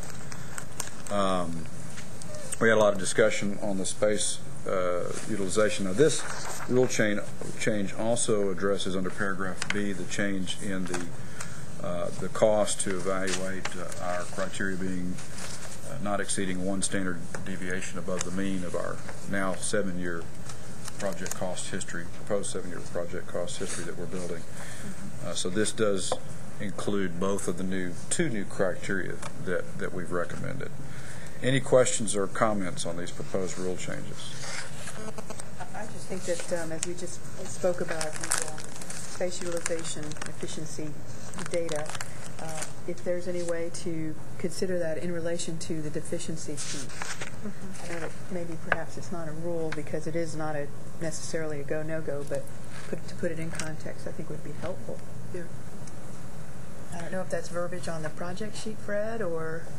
What do you think, Tom? I mean, does relating the space utilization to the deficiency factor and how those are reconciled, does that require anything in the rules, or is that something we could just further improve the briefing sheet? Well, I think there's two things there. One is they're both currently addressed on the project briefing sheet, one in terms of deficit, and it's also related in the rules that a project may not create a deficit and things like that. So I think that's one measure that is addressed, and I think utilization is another, or usage. Now, is there a way to meld those two? There certainly may be, if that's the determination of the direction we want to go. I think in looking at the second comment you have on your goldenrod colored sheet, one of the things that we talked about, staff absolutely concurs with the working group that it needs to be reviewed and it needs to be a living document and subject to update. The 3 years and 5 year rules was to give enough time for institutions to make their procedural actions in response to the rule change to really get some good data. We could have looked back at data and said, okay, historically the world would have been like this. However, that wouldn't have included any influence in the changes in activity on the part of the institution itself. So in 3 years we wanted to look at that, and that was one of the things we got out. The fact that it's not a no-go criteria, it's simply a nominal measure that's used by staff to predicate a response here. So I think there is still a medium for those other things between now and the review period to be addressed as they were today, and I think that's absolutely appropriate because coming from an institution not that long ago, there are a lot of things that go on the campus, and the capture, and I think Susan pointed out quite well, it's just getting a medium together to be able to get that information. The cost on the campus to gather it, some have the systems in place already to do it. Others would have to spin up a whole, if we made it a mandated report, including the FTEs and the cost of the software and everything else to get that. So that became an issue of discussion at the working group. It's how do you get there? And some institutions are already there. Some don't have any. Some are those activities that just students walk by, they're meeting after class, they may have a group project, hey, there's a room, they sit down, they start working. How do you capture those? So I think there's a mutual understanding that there are a lot of activities that go on that aren't on the books. And it is But that's one measure, and that I think this is a good medium between now and the 3 years to address those things. And it will be a continual work in progress. Those are formal reviews. We'll be taking informal. Every time we run the data, we'll get it out, get the feedback, look for anomalies, look for those kind of strange things, and share those best practices to the greatest extent possible. There's no benefit in keeping them to yourself, so we want to get those out. Tom, what about, was there any discussion of what the cost of the type of software that A&M Corpus Christi utilizes for booking space? Do we know what that approximate cost would be for individual campuses to adopt that? I wouldn't be able to say that here exactly what the cost is. I know that the different packages, whether it's Ad Astra, College Net has a great system. There are several great systems, and I really couldn't state with any authority at this sitting here today what the actual cost would be to implement. It occurs to me that if at some point in the next 3 years we were to allow those uses to be counted toward in one or more of the 3 criteria that make up the space utilization efficiency, that would be an incentive for individual campuses to acquire that software. But it's hard to say whether that would be an effective incentive, not knowing what the cost of that is. So that maybe that's something we could just simply ask A&M Corpus Christi to share with us. Well, as noted, right, the project sheet does talk about the deficiency as well, but help us connect the dots. Maybe it's just in presentation. Maybe we move this closer to the space utilization. It will be moved up where the space utilization. Okay, because I think this was because it's not a current standard. Yeah, you put it over at here. the bottom. That's right. And then we will be moving it up where this guideline is, so they will be closer together. Once we adopt this, then the old guideline will go away. One minor question I had, we have been showing a ranking among the 35 institutions. Will that continue to appear only based on the new space utilization efficiency? We can do that if you would like to. What's the committee's? What does it tell us? It just tells us where that particular institution is out of the 35 general academics on that. Just a sense. Okay. Mr. Chairman, I don't understand how it is that if a campus has a deficient amount of space, then the space utilization is not up to snuff. The space deficit, that actually comes from a whole bunch of different factors. It doesn't look just at classrooms and class labs. It also looks at the amount of research that they're doing. It looks at library space, the number of faculty members. There's a 5-factor model that goes into the deficit part. The classroom utilization is more looking at classrooms and labs. Okay. Only one part of it, that sort of thing. Okay. So that's where the differences are. Remember when we looked at that pie chart of Mike, you want to come on up? When we looked at that pie chart of, I knew you'd raise your hand eventually. Just waiting for the moment, sir. Of average utilization for all institutions, I don't remember the exact percentage, but actual classroom space and lab space was not quite 10%. About 11%, sir. Between 10 and 15%, yeah. So it's a small slice. It's a piece of that. The pie. Yeah. Okay, it's very small. Yeah. Remember we all were picking our jaws up? Yeah. Surprising.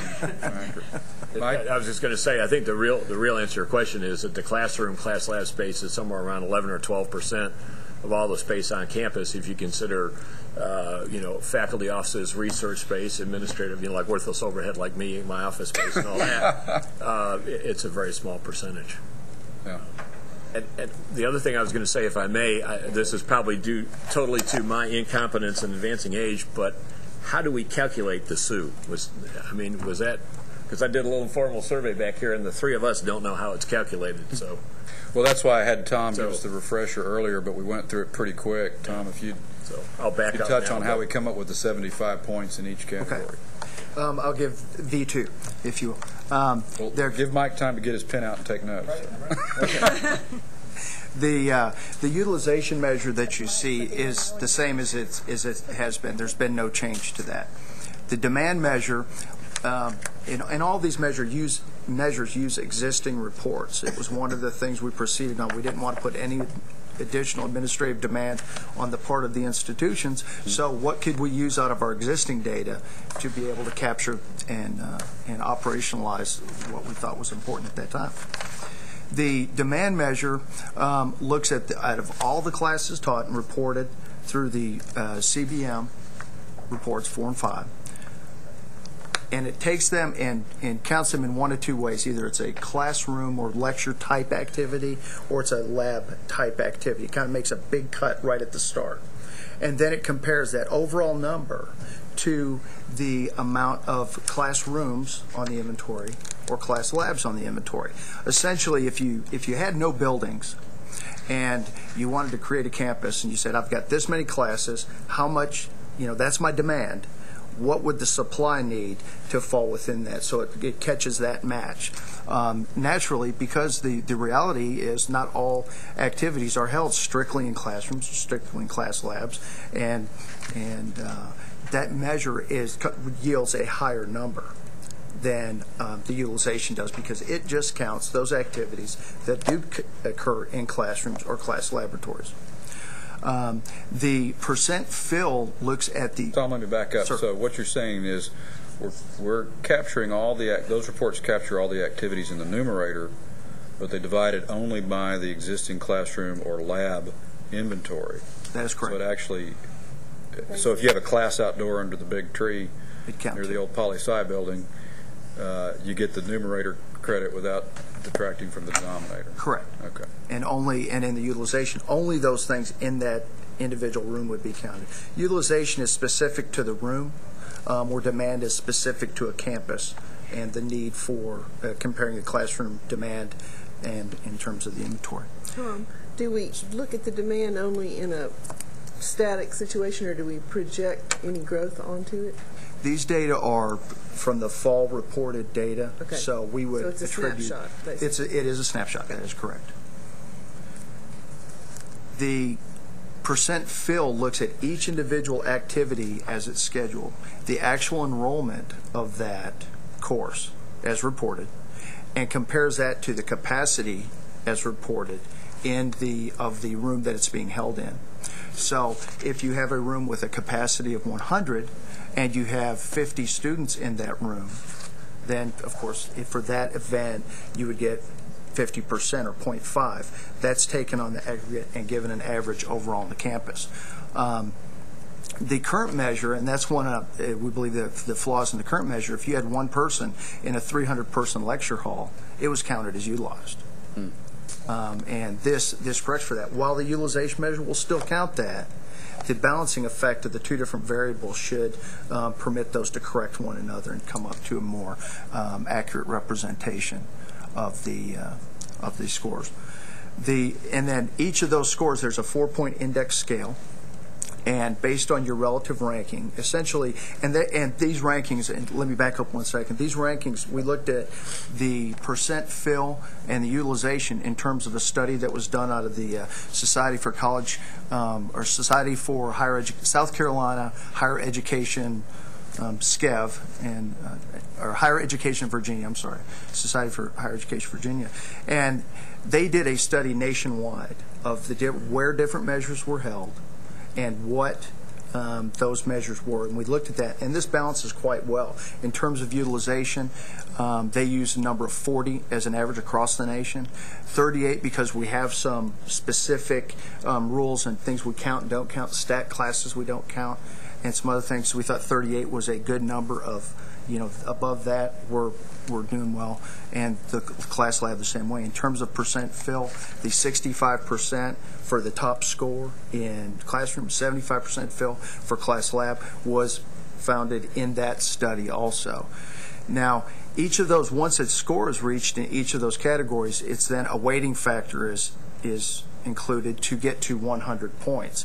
We currently, to try to keep the numbers at least fundamental at this point, we use rounded numbers, so we use an 8 and 8 and 9. We could, and those are subject to, they can be changed. We did one scenario where we weighted classroom utilization and percent fill higher to a factor of 10 and dropped demand, and it had very little impact overall on whether an institution was within the standard or without the standard.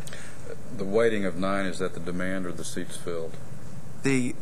Well, each of them have a factor to them. There's 9 for demand, 9 for utilization, I believe 8 for seats filled. Okay, within each of the 3. Yes, each one is brought up to the aggregate score. And the benchmark for utilization you mentioned was 38 hours. The seats, the fill was 65% class, 75% lab. Correct. What is the benchmark on the demand? The demand is 45 hours per week for classrooms, and I have to apologize, I don't have my notes in front of me, know exactly what class lab is, but it's appropriately higher along the same lines. Okay, all right. And I would... Make sense?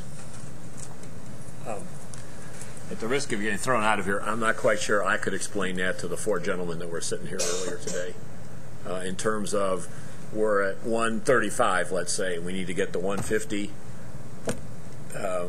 I understood before, hey, we really need it. As you know, at Texas Tech, the challenge was getting all those TBPs in a classroom is really where it is.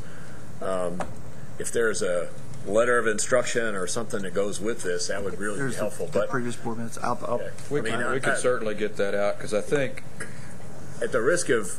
don't overcomplicate this thing. I mean, maybe the 38 and the 25 weren't perfect measures, but it was something I could explain. I'm not sure I can do this one. Well, the 38 and the 25 are still there, but they're now 1/3 of the evaluation. And percent of seats filled, and then the demand, which you said comes from CBM reports 4 and 5? That is correct. Or the other 2/3.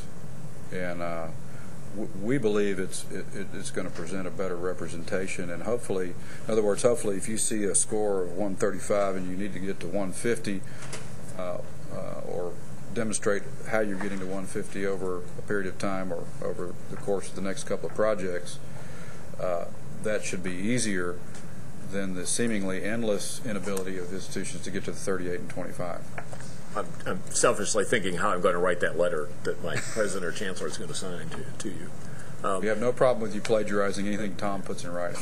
In answer to your earlier question, I think the software to do that room scheduling is certainly affordable. I think the implementation of it, as we're going right now, we're changing our financial management software, for example, and I think that's the real cost. The couple of people it'll take and the long-term disruption time to train and implement. Yeah, so.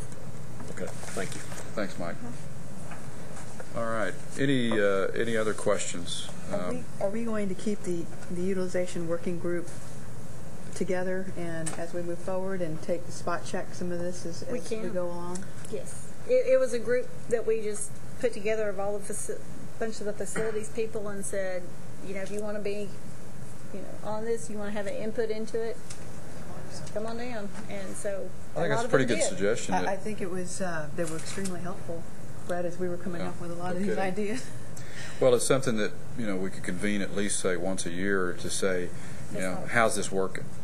What are there new ideas, new trends? And the idea is certainly not for these criteria to be a black box, a mystery as to how we evaluate and recommend for approval projects. So we want it to be as transparent as possible. Right, and we did talk about it at the facilities conference and that sort of thing.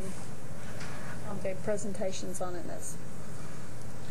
Well, if we're doing our jobs, and hopefully we're going to see a lot of increase in enrollment across the state in higher education, then perhaps some of the dynamics of that will cause us to want to relook at this more periodically.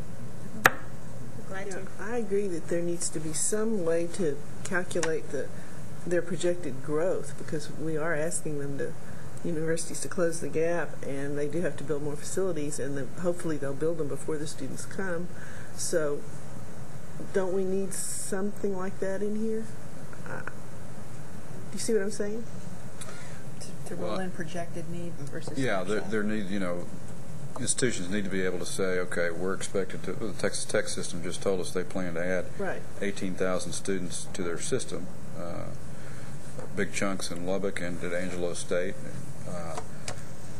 They need to be able to look at and go, how many of those students can we accommodate via how we use the space we've got, and where are we going to need to build new projects?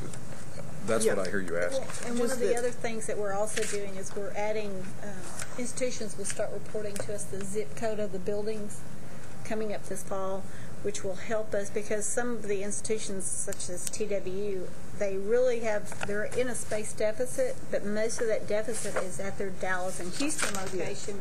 Right now we capture it all in one place. We don't have it separated out, and like Tech has campuses in Junction and Abilene, and right now we don't capture that. We capture it at one place. So that will help us to be able to figure that out a little bit better. Right now you're talking about an individual campus or a system. I think it's important to think about what Susan's group does, for example, with enrollment forecast. Frequently institutions will forecast. They will say they're going to have far more students than they will because typically they don't take into account what any other institution is doing. And Susan could give you some examples we both know from the past where multiple institutions said they were going to get essentially all the students from a certain area, and that was part of their plan. So I think part of the role of this committee as coordinating board for the state is to look at those things in concert with each other. And it doesn't mean they won't accomplish what they're saying they're going to do, but they typically don't know enough about other institutional plans to know if it's what they're doing is really feasible in that context. And so that's another piece that I think makes it more complicated. Requires coordination. That's right, which is why you're here. If they don't know, I would think that opens the the door for having some sort of regional planning because they certainly should know what they're. I think part of that information is in the plan, and I believe Risa Potter's still here, and some of our staff has met with the enrollment managers that she gets together with the Council of Chancellors and Presidents to talk about some of these issues. And I think there's a greater role that we could play in that because everyone's goal is to increase participation and to make sure we're not, at the same time we're increasing enrollments, not missing critical pockets of students that everyone's overlooking. Any further questions or comments? If not, the chair will entertain a motion to approve the Subchapter D rules as modified in the goldenrod handout on item 2G. Move to approve. I have a motion from Vice Chair Mendoza. Is there a second? Second. Second from Brenda. All those in favor say aye. Aye. All those opposed, same sign. Motion carries, and again, reiterate that by keeping the work group intact, as Elaine suggested, and doing at least an annual review, and then the 3-year review that's built into the rules, this is just a step in improving these, and certainly doesn't close the door on further improvement. Tom, I appreciate it. Thank you. We're going to go to item 2H next, and then I'm going to propose a break, and we'll a 10-minute break after 2H. This item is consideration of adopting the Commissioner's recommendation to the committee relating to amendments to Chapter 17, Subchapter K, Section 17.100, concerning rules applying to campus planning board reports. We've not received any comments on this rule, but Tom is here to answer questions on this item. Mr. Chairman, as your handout shows, there was a I don't know much what to say. I'm sorry, I got on the wrong one. But we have not received any comments that I'm aware of regarding the rule as stated. This is We're changing it to the mean. This one, construction cost essentially going back 7 years as opposed to 5. right. And this was also, wasn't this same language in the rule we just voted on? It is it's the same subchapter. The first one had to do with the second part. It was both pages were there because the rule actually went over both pages. Because this the prior one dealt with specific proposed projects, and this deals with the cost. Planning. Yeah. Okay, campus planning member. All right. We didn't have a lot of discussion or questions previously. Are there any questions about this proposed rule change? If not, the chair will entertain a motion to adopt this. So moved. Have a motion from Lynn and a second from Elaine. Elaine nodded her head. Because I was doing my almost. All those in favor say aye. Aye. All those opposed, same sign. Motion carries. Let's take a 10-minute break and reconvene. I think that clock on the back wall says 5 to 11. Let's reconvene at 5 after. Great. Thank you, Mr. Chair. I'm a kindly chair.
Okay. You'll turn in your books to our next item, agenda item 2I. This agenda item is discussion of possible changes to the threshold levels at which projects would be required to come to the coordinating board for approval. And Tom stays here at the table to address this issue, present the scenarios, and answer any questions. And thank you again. Quick overview of, and very parsimonious, so if I miss any of the details, they'll be non-substantive. A conference call / face-to-face meeting was held with several of the system institutions as indicated on your blue page, and recommendations were brought forward that the approval level thresholds be changed. The last time these approval levels, the thresholds were changed was 1999. In light of that, the increase in construction costs and just normal inflationary rates indicate that what was appropriate at $1 million, $2 million, now that was probably too low. We looked at the numbers and posed several scenarios of different permutations of thresholds from a $2 million, $4 million, a 4.4, and 3.6, and several different scenarios. And there were additional follow-up meetings, and there's recently Senator Zaffarini has filed SB 1796, which changes the statute, and you should have a handout to that effect. Changes the reference of $1 million for new construction or $2 million for renovations, and changes that to $4 million for new construction and $4 million for renovations. Further language was included in the bill that authorizes the coordinating board to make changes to the threshold value, so it gives the the law rule more longevity and viability over time without having to go through the entire legislative process to make changes. One of the concerns, and it was addressed in our response back in the bill analysis, was the alignment with the Bond Review Board and their approval thresholds and our approval thresholds. And we recommended that language be included that aligned both the Bond Review Board and our approval thresholds. So in order to reduce, part of it's one of the greatest things is reducing transaction costs on the campuses. Well, if they don't have to bring it here because it's a below enough threshold, yet they're going to use bonds, so they still have to take it to the Bond Review Board. We've mitigated the benefit of that. So we certainly hope that that goes forward and some change is realized in that arena. At the $4 million threshold, a 5-year review of all of our projects shows that in terms of new construction, it reduces the number of projects by 16.7%. For renovations by 29.6%, and overall it reduces the load by 21.5% of the projects that come to the coordinating board. That's a significant amount of additional work on the part of the institutions, and there's always, as fast as we can make it, there's still a delay, and of course the opportunity costs that are inherent with that. So certainly we agree and find favor with this. And I think it reduces the number of projects by 21.5%, but the amount of dollars only by 2.3% overall. So you're still seeing the vast majority of the cost without going through so many projects, which really ought to help staff efficiency, I would hope, as well as our institutions. Any questions for Tom about this? There's no action required, but there is legislation pending. I had a question about the legislation. You said that we've recommended that the legislation add language to align the LBB. The Bond Review Board. Too many acronyms. With our rules, but that's not yet been added. Is that correct? That has not yet been added. Okay. That was in our response on the fiscal analysis. That's what I thought you had said. Will that language, since the legislation allows us to make changes again in the future if it's justified without going back through the legislative process, does the alignment with the recommended language to align the Bond Review Board allow that, or how will that work in terms of coordinating with them? We didn't specify in the response the exact language to be used, and I certainly don't want to delve too deeply into the process and how they interplay. There are people far more learned than I to do that. But what our language said is language should be included to align the Bond Review Board thresholds and our thresholds. Now, I'm sure, so I don't know if it was, and I can't remember what it specifically stated, over time also, but I certainly with this bill and in its current text. That's the potential clarification I'm hearing, and we can talk to Laura and her staff later about that alignment, which I agree with. Was a good catch to suggest or recommend, needs to include any future changes. Yes, sir. Otherwise, you're back into the legislative process anyway. All right. Any further questions or comments on this? Again, this is just for information. Thanks, Tom. Appreciate it. Thank you. Agenda item 2J is an update on closing the gaps by 2015, specifically our research and excellence goal. And Stacy Silverman, Director of Academic Research and Grant Programs, and Debbie Perez, Senior Program Director, will be presenting this, and we have a handout. As with everything, we have a handout. Just to restate, I'm going to be going over the excellence work that we've been doing with the institutions and the accountability system towards closing the gaps. And I've just got a few slides, just take a few minutes. Just kind of to remind you of the goal of excellence for the institutions, and that is to increase the number of nationally recognized programs and services offered at colleges and universities throughout the state. So that's the goal.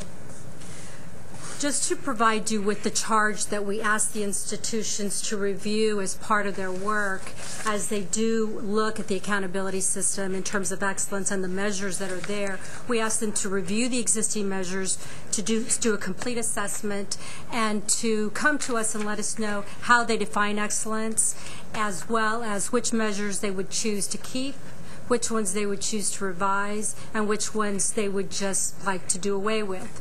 what wound up happening is they really are looking at moving some of the measures around from perhaps success and participation into excellence, and some from excellence into participation and success, for example. We also asked them to develop a common excellence platform for their groups, meaning the universities, the community colleges, and the health-related institutions. They are still working on this project, and they are expected to deliver a final product to us at the end of April when the chairs meet. But I'm just here to give you a status report on some of the measures and metrics that they're looking at right now. The first slide is about the health-related institutions, and basically just chose two of the new measures that they're looking at. One of them is to not only look at detailed certification and licensure for health professions and nursing programs, but to take that down to a more detailed level. The other thing they're looking at is the number of baccalaureate graduates employed and enrolled, but as it applies to nursing only. The next group is the community colleges, and some of the items or measures that they're looking at include course completion rates by semester versus how we currently do it is by fiscal year. They're also talking about reframing excellence as a threshold of success and participation measures. And what's unique about that, or actually not unique or more ubiquitous, is that a lot of the groups talked about doing that. Also, some of the groups are looking at the STEM, retention, college readiness, and workforce development concepts or programs that are going on their campuses, as well as the performance of transfer students. For example, GPA for transfer students versus GPA for native students, as well as the opportunity to obtain certification and licensure results from these rating agencies or the testing agencies, because the results are quite costly, but if the institutions had access to these results, they feel that they would provide a measure of excellence for them. The universities are looking at excellence in terms of the regional diversity that they offer for their institutions across the state, as well as how they're serving underrepresented student populations within those regions. They're also looking at teaching faculty by rank, which is a measure that we currently have, but adding race, ethnicity, and gender percentages to the head counts that we currently have on the website, as well as faculty quality and productivity, because particularly the research and emerging research institutions feel that that is the way to really define institutional excellence, as well as how they're achieving mission fit. And they think that's very important for excellence for their institutions. And just to remind you, we will have a platform of recommendations to bring to you following the delivery of their projects in April. Thank you.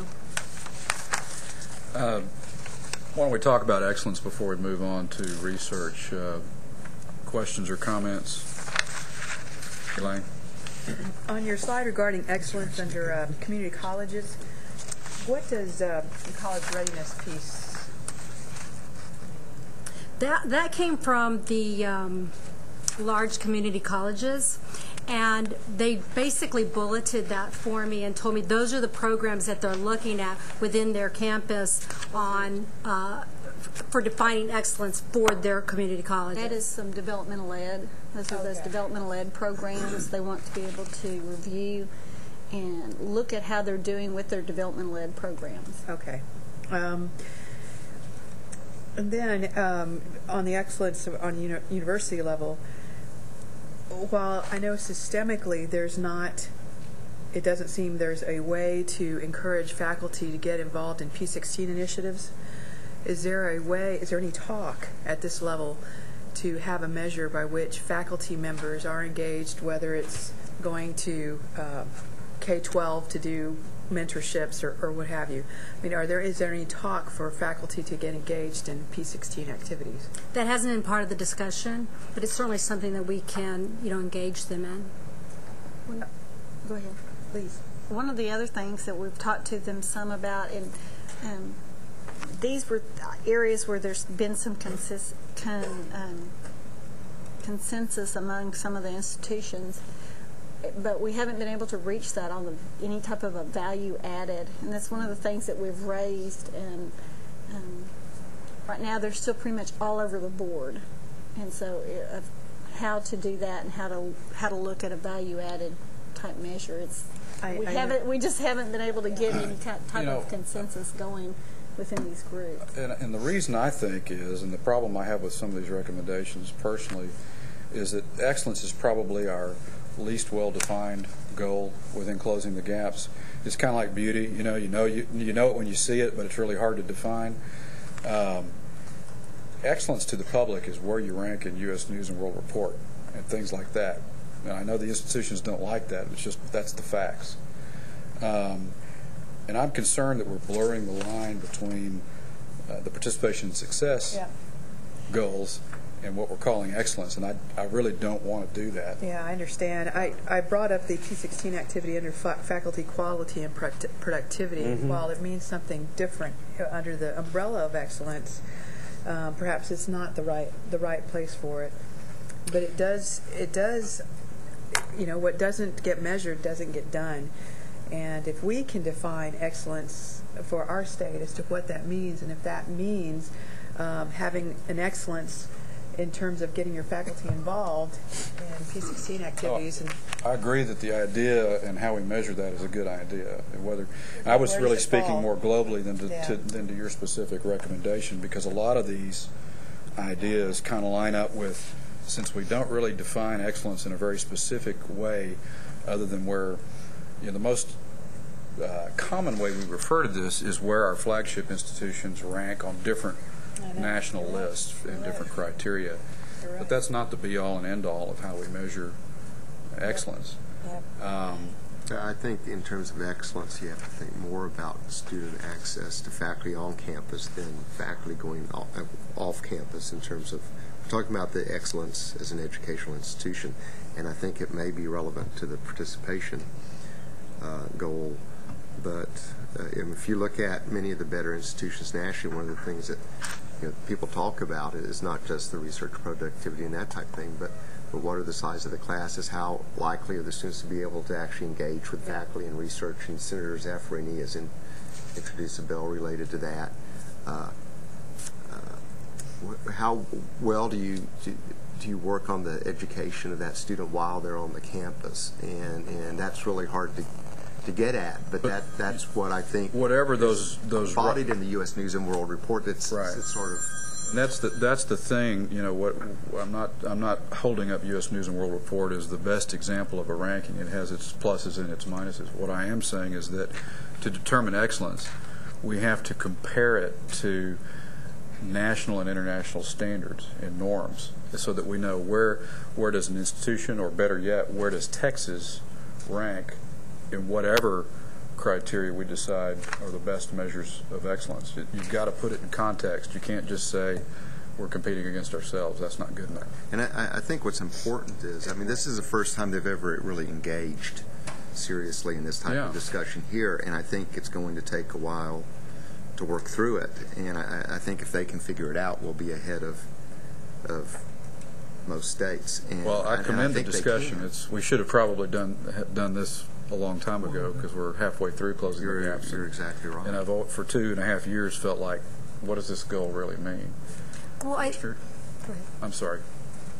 Debbie, do you want to go ahead with the comment, and then Commissioner? I was just going to mention that they definitely have had a hard time with defining excellence. They have gone back to their institutions and engaged their colleagues and have been encouraged to do so. And some of them have talked about how they compare with out-of-state peers, because we have the out-of-state peer information on the website. Mm-hmm. So I'm just acknowledging and validating that what you're saying is actually true, and they have had a difficult time with it. It hasn't been the easiest of projects, and I think that's one of the reasons why we're taking it to the end of April. Yeah, no, better to try to get something right. In the big picture, we don't have a lot more time to define it, because 2015 is going to be here before we know it. But in terms of taking enough weeks to get to vet the discussion and get the best ideas on the table, I certainly encourage that. Commissioner? Well, I agree that the excellence goals that were originally indicated in the Closing the Gaps document are very very vague, and I've been unhappy with them from the very beginning. I suggest that one of the things we might consider is that we've already committed to doing a kind of accelerated closing the gaps plan for the last 5 years of the period during which we have set to reach our goals. There's no reason why we can't modify the excellence goals. I would suggest that we might not exclusively, but want to focus on undergraduate education, define excellence goals for undergraduate educations. We have that very good report from our undergraduate education advisory committee that we could use as a kind of a platform to establish some other goals, and that I suggest that we might consider using the 6-month period from the end of the current session till the beginning of the new calendar year, and putting together an accelerated closing the gaps plan that would define excellence much more clearly than has been the case up until now, and as I say, focus on undergraduate education. Just to add to that, because I think there's a piece in the current Closing the Gaps that's related to the Undergraduate Education Advisory Committee, which if you look at the target where it's talking about nationally recognized, it makes a point that that's not just programs, but it can also be incredible advisement, student services, a whole range of things which contribute to that undergraduate experience and success. And that ties in directly to the Undergraduate Education Advisory Committee. Our main problem was we just haven't really talked about it at all, I think, and we need to. And in talking about these P16 initiatives, that's why I framed it. Why, what if we define it as if something important, then we ought to include it as something important. And so what you all are talking about, I think, would be the right thing to do. Let's go back and what do we mean by excellence? Because I think the other component I was going to mention that kind of doesn't get enough highlight to both of y'all's point is the whole college of education piece. If we're going to say that, and I think it was you, Commissioner, that said that Tier 1 institutions aren't don't care much about producing don't care teachers. much of college of education. And well, if we're going to say this is what we mean by excellence in Texas, then we need to make a statement about colleges of education. That's a very good point. So, specifically, teacher quality. I don't want to understate what's been done in terms of excellence, though, because this is one area in which every single institution in the state is represented on the accountability groups, and for them to have started this discussion, I think makes what the commissioners talked about easier to do, because they've already engaged in these discussions, and I know Susan has done a good job of taking things that have been done in other parts of the agency and taking them to the accountability committees to make sure this is not a separate group. And I think that there's still an emerging, continued development of how to use the accountability system for improvement overall, and to make sure it's just not just a separate what. Did you? No. Is he close enough to the microphone? Yeah, also? they were saying that David needed to move forward. They couldn't. We can't hear you. The mics aren't. I talk too long anyway. I'm done. I'm getting signals from over there. Mr. Chairman, this may be the point for me to throw in my little procedural conundrum. I've only been on this committee since the first of the year, and I've had this sort of aha moment where I realized why I was confused about a number of things. And I think we have, when our board shrunk and we changed the committees around, we're in a situation now where, as chairman of Academic Excellence and Research, and Laurie as chair of Participation and Success, do not receive these reports at our committee, and the only time we receive them is at this committee, except she doesn't receive them at all until the board meeting because she's not on this committee. And so I think the content area, I'd ask the staff to think about the whole range of this. Where should we be discussing it? Perhaps if we had these reports at our committee level, we would have made more progress since Closing the Gaps was initiated in talking about excellence. But when it's when it's presented as a kind of a quarterly report, it's sort of not at the discussion level, if you see what I mean. Well, originally, I have to. I mean, there's been some evolution, and I think your committee should be discussing excellence, for example. But in the beginning, these reports were given to the board as a whole. They weren't really done by a specific committee, and so the first time the board would have a chance to discuss the quarterly reports was in fact at the board meeting, and it was because, and it's actually something unique this board has done, is that you do in fact get a report every quarter on where we're progressing, and in the past at times at the board retreats there was a much more intense discussion, but I do think that you've pinpointed something we need to do better, in that if your committee, because you're dealing with the programs, and I think really with PETA 16 in terms of some of the other things, participation success in particular, they should be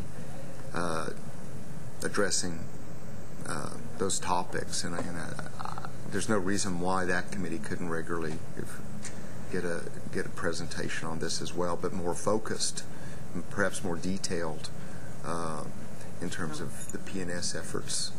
Well, I know there are timing issues, and we don't want to make the staff go to 100 jillion meetings. There are other ways to solve it, and it makes sense to have it presented here because it is our major strategy. But I do think that it's also another aspect of it. It's sort of the fruits of the labor of the committee, and it's important for them to feel connected, the report and the work. I do have to say, I think that the staff for the PETA 16 initiative staff should be working within the framework of closing the gaps, and I do believe they are, but they're maybe not putting it in that context when they present it to you. I know internally they talk about it in that context. The same with, we haven't been quite as successful in the academic excellence area, and I think one reason you see Stacy here today is because there's an awareness that the division needs to be more actively involved in that. So we'd appreciate any advice you have on that in terms of what's most useful to you. Well, it would be, I think Lynn brings up a good point that, while this committee is, has the responsibility for our long-range strategic plans, the programs and the components that go into achieving closing the gaps are divided into our participation and success and our academic excellence and research committees. And so we, one of Lynn's ideas was, should both committee chairs sit on this committee? But with 9 members, the balancing committees gets to be a big challenge. Neither do we necessarily want to require double reporting at multiple committee meetings, but really, I guess we sort of turn to y'all and say, give us your best idea on how to kind of integrate this so that the committees see the big picture in academic excellence. We can work with I can work with Judy and with McGregor to make sure that when their committees are coming up, that some of the things that are related kind of get integrated a little bit more into the context of where they fit in closing the gaps and that sort of thing. So. Well, and just for discussion purposes, I mean, I really do feel that it's at the committee level that excellence could be and could have been developed, and the fact that it's only been I've said all that. I should say that in the early years it was a case that the main interest was really in the first 2 goals, and there wasn't as much interest really in the excellence in research. And I'm frankly glad to see that we've developed the more interest in the excellence, because the whole point at the time was you need more students to get into college, but there's no point to get them in if they're not successful once they're there, and there's no point to have them successful if the programs aren't any good. And it was all really connected in a very logical sense, and we've just fallen short. And the staff, I don't think we've offered real good advice in terms of excellence. We've suffered from some through it, although the commissioners had us working on learning outcomes. There's still some effort on that. You've seen some of what Lee did earlier related to that, and so that there are a number of things that just need to come together. We had a presentation, you may recall, on the CLA, which when we were looking at ways to to really get at learning outcomes. You know, as Susan said, you know, that we really had a promise that we were going to develop some value-added measure which really gets at how well does schools succeed at helping their students, whether they're poorly prepared when they come in or highly prepared, but they need to make progress. There's been a lot of you know, disagreement on that, but at some point we have to probably take more leadership and saying that, okay, well, this is a logical direction and we're going to pursue it.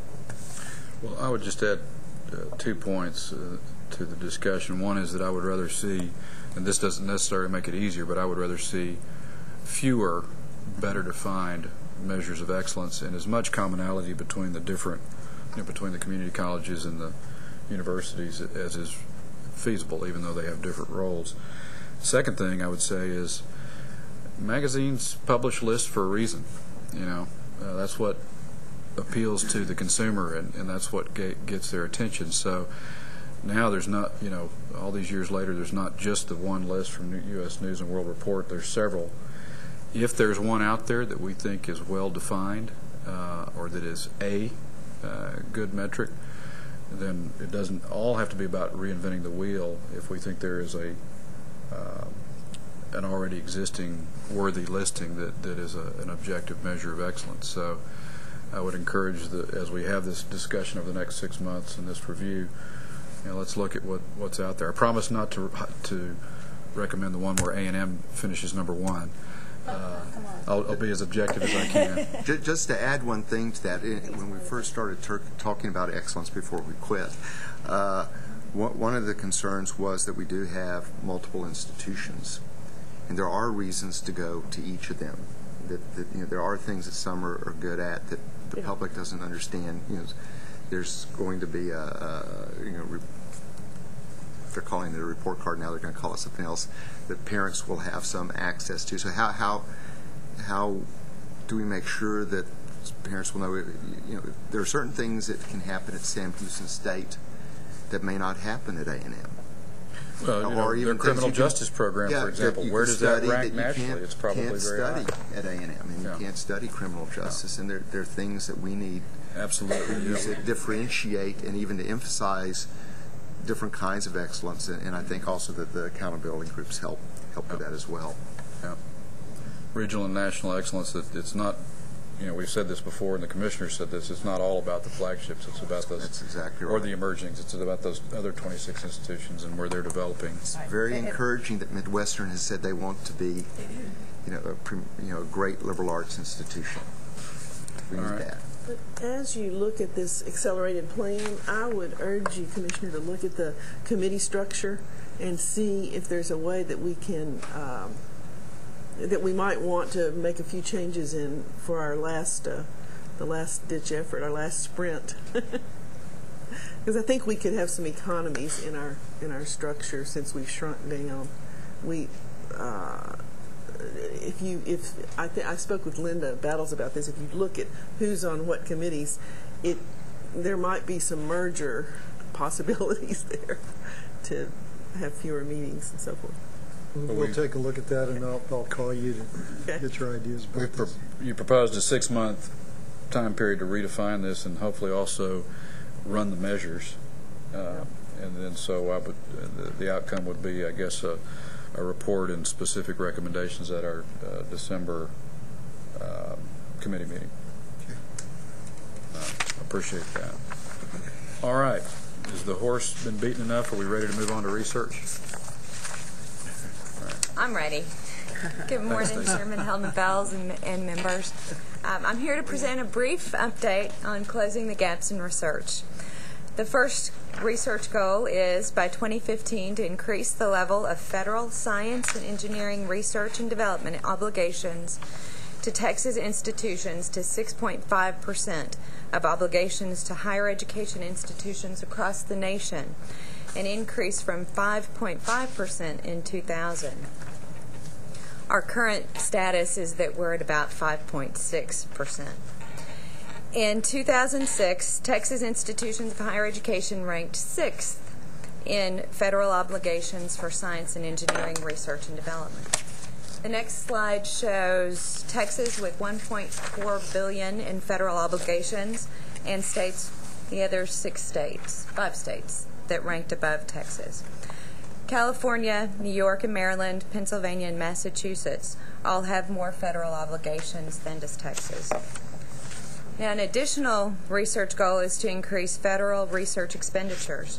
Texas ranked 4th in federal research expenditures for 2007. The growth rate for federal research expenditures increased 1.5% from 2006 to 2007. While this growth was modest, it was similar to other states. Maryland had the highest increase at a 2.1% increase, and California also had a modest growth of 1.2%. The next item I'd like to talk about is the American Recovery and Reinvestment Act of 2009 and its relationship to scientific research.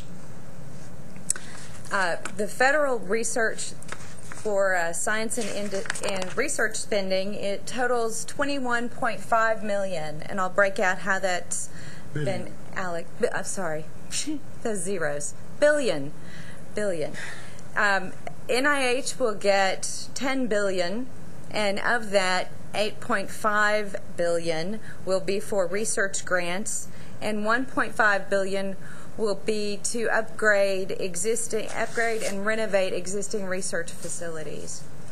The National Science Foundation will have $3 billion for research grants. Renewable energy research will receive $4.5 billion. Disease prevention, $1.1 billion for competitive grants. NASA will get $1 billion. NOAA, the National Oceanic and Atmospheric Administration, will get $830 million. And there will also be $1.1 billion for comparative effectiveness research, which is to support biopharmaceutical research and drug development. So we'll likely see many of our institutions try and get, hopefully, a large portion of this new funding stream. That concludes my portion of the report, and I'd be happy to address any questions. Thanks, Stacy. Thank you. Questions, members? Just one quick question. Who are our primary partners in trying to close the gaps in research, besides the higher education institutions? Well, I would say certainly the federal players are NIH and NSF. So in the state, in terms of trying to increase our ranking, I would guess the governor's office. We would work closely with the governor's office and help get the information out to the institutions about possible grants that they could seek. The Emerging Technology Fund obviously has been used effectively to provide some seed money or some matching funding to attract research. And so the main factor is simply having the qualifications that would allow you to apply for the Absolutely. research. There's also been an increase in collaborations between institutions that is very helpful, because at times you can have a single institution that won't have adequate resources to be competitive. But say if UT and A&M combine on something, or actually wind energy was mentioned earlier. Tech, Houston, A&M. That's a good question. Texas, Montana State, and Berkeley, I think, combined to get a wind energy institution in Texas with a facility that's going to be housed in Corpus. So, I mean, I think that's an example of a collaborative that had any one of those institutions gone for it, we might well not have gotten those federal dollars. The slide here on ranking the states is based on fiscal year 06, but it says that in 07 we moved up to 4th. One is obligations, and those cross. They might include lots of different years of funding, and the expenditures is just for that 1 year. Okay. And so the goal is stated in terms of obligations, and the goal is 6.5% of that. We don't have a 2007 ranking yet for obligations. Not yet. We have the 2006, and we're at 5.6%. 6%. So we don't know now that it's 2009. The next year usually doesn't come out till April or the 1st of May. What's the main obstacle to really moving the needle then on that market share, if you will, of federal obligations? I wish I knew. Everybody wants to increase their share. That's the main obligation, that you've got all the people that have been successful in the past are not satisfied with where they are, and they're continuing to be more competitive themselves. And I think that's... We've actually talked about this with the legislature when discussions of national research universities comes up. It's very tough to break into the top ranks of American research universities. If you look at the list of who leads the country in federal research expenditures, it's pretty much the same top 20 universities for 30 years. The only movement that I've detected of any significance, obviously the University of California, San Diego has moved up. The University of Washington has made some significant progress. The University of Colorado at Boulder has made some progress, but otherwise it's the same list. I think Johns Hopkins has been at the top of the list for, 15, 20 years? Yeah. And I think Johns Hopkins receives more money than all the institutions in Texas put together. I think so. Probably. Our senators work with us on this, I guess. Oh, yes. Senator Hutchison particularly has been at the forefront of bringing in research monies to Texas.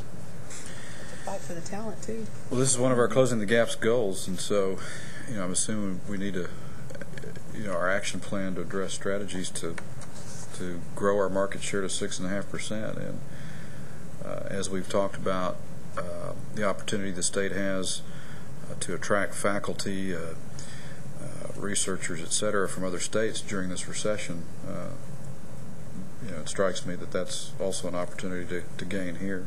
Yeah.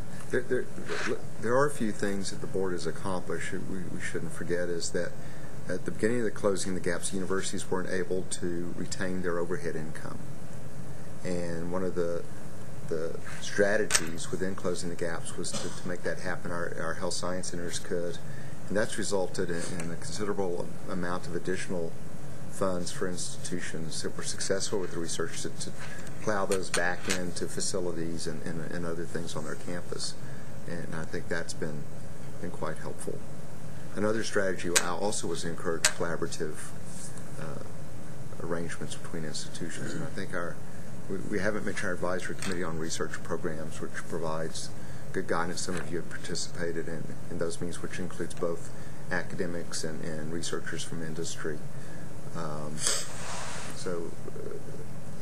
But unfortunately, ARP and ATP has been a good tool, but the funding for that is far less than what it was when Closing the Gaps was adopted. But we have added these other things, the Emerging Technology Fund. Well, perhaps while I really like keeping things as simple as possible and focusing in on major goals, not having too many metrics, perhaps this is one area where we should consider broadening our goal on research to, especially since a metric that's 3 years old is not a good metric. If there's not a way to get more accelerated information on fiscal year obligations, maybe we should look at measuring growth in expenditures.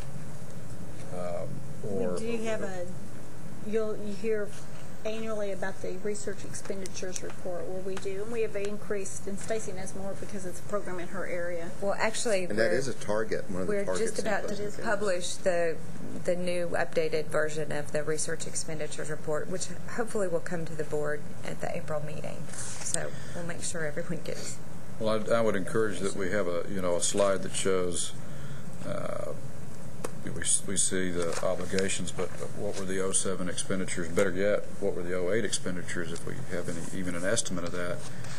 And how does that compare to the year 2000? And we do have the data, the 08 data for Texas. What we don't have is the national comparison.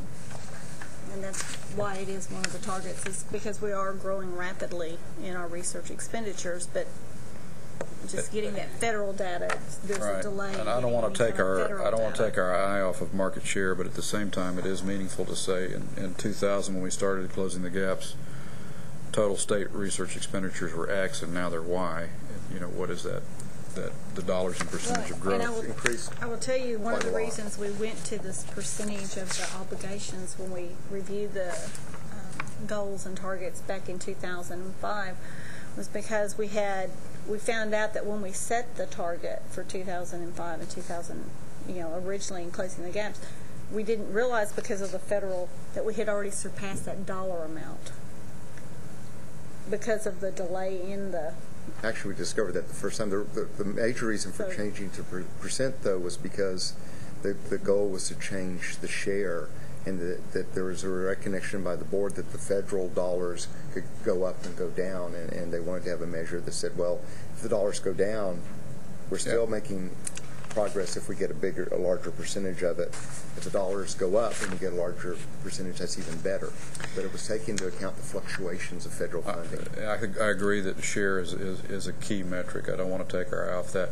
However, if there is a way to get a more current metric that's not 2.5 years old, we should definitely look at doing that.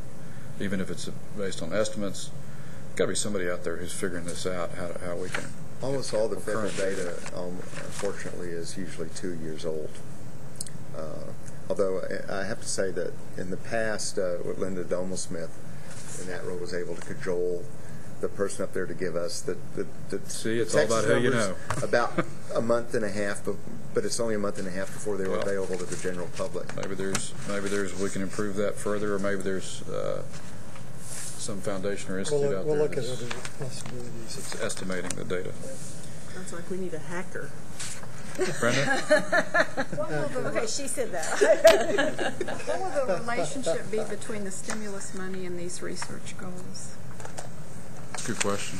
The stimulus money would feed into this. Stacy has an And my overhead. question is, should it not? What have we made a decision on that, or where are we leaning in that respect? I think our issue, unless Stacy has found something out, is that we don't really know the guidelines for these new dollars, but her final overhead talks about the dollars available. Right, I understand. They should have a bearing on our goal once we know. I'm sorry? I think it should probably have some bearing on our goal if we find out that these are funds that really will be competitive. There's some that have to do with building research facilities out. Some are simply an expansion of research spending, period. I think it should have a bearing on our research expenditures goal. I'm not sure if it has a bearing on our percent. What we don't know is how there haven't been any guidelines published on how they're going to be distributed or anything else at this point. So we can't say a lot about it because in other words, I've been going to meeting with the governor's staff every Tuesday and Thursday, and most of, aside from highway dollars, there are very few things for which there are actual guidelines as to how the dollars can be spent. As soon as we know, we'll share that with you. Yeah, I guess my question is, should the stimulus money be a part of this research goal? Because it certainly wasn't anticipated at the time the goals were made, and also I don't know how long a period of time those dollars will encompass. So will we look like we're reaching close to our goal and then come back down? Well, since our goal is a percentage, so whatever is available. And that's why I was saying earlier that there might be a spike. They go up, they go down. We want to increase our share. We might end up going up and then plunging down in 2015. Well, we could because all the other players, you're saying there's a good chance it might be proportional to how it is now, so we won't necessarily see a spike. Well, and not all of this is necessarily going to go to institutions of higher education. Yeah, so that's true. We can't yet say our goal is 6.5% or more of this $21.5 billion until we know more about it. So if it makes a significant difference, we'll talk about it and see where we are at that point. I think one thing that could have a longer-term impact could be the $1.5 billion to upgrade research facilities. Because if that's put into place and we have some access to that, that means they should be more competitive in some areas. But everything else, you're right, if the dollars go down. Yeah. But it's a good point, though. Grabbing more than our share, increasing our market share of those stimulus funds, which are supposed to be allocated in the short term in order to have stimulus, might put us in a position to increase our long-term market share as well. Informational item only. Are there any other questions, concerns, ideas? Thank you, Stacy and Debbie, for your patience and your presentation. Item 2K, As our legislative update, and Laura Weber, our Director of External Relations, will update us along with Terry Flack on the 81st Texas Legislature and the latest and greatest news on what's happening there. Thank you so much. Good morning. Good morning. Yep, more handouts. More handouts, a lot of paper. You can leave most of it here. We just want to... Still a lot of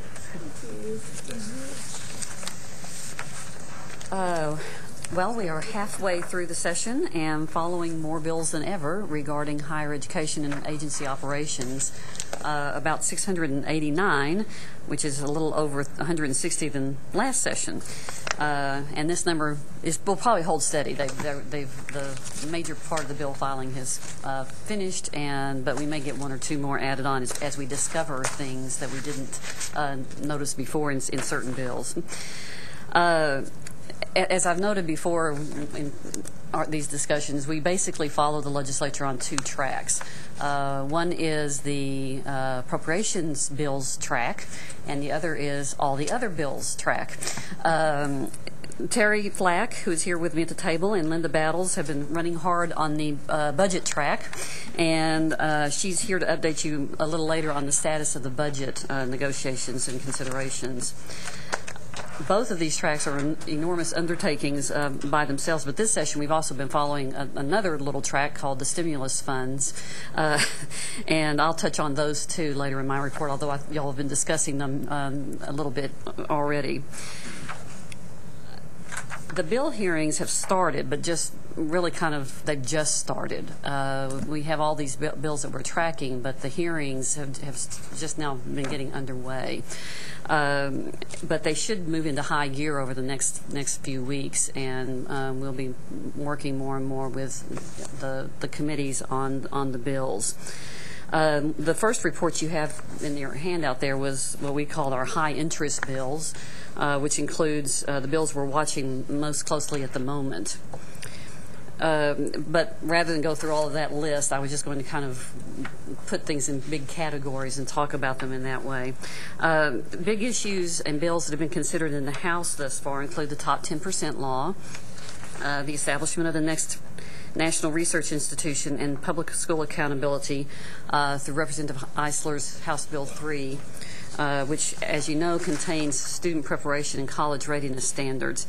The Senate has also taken up this issue through Senate Shapiro's Senate Bill 3.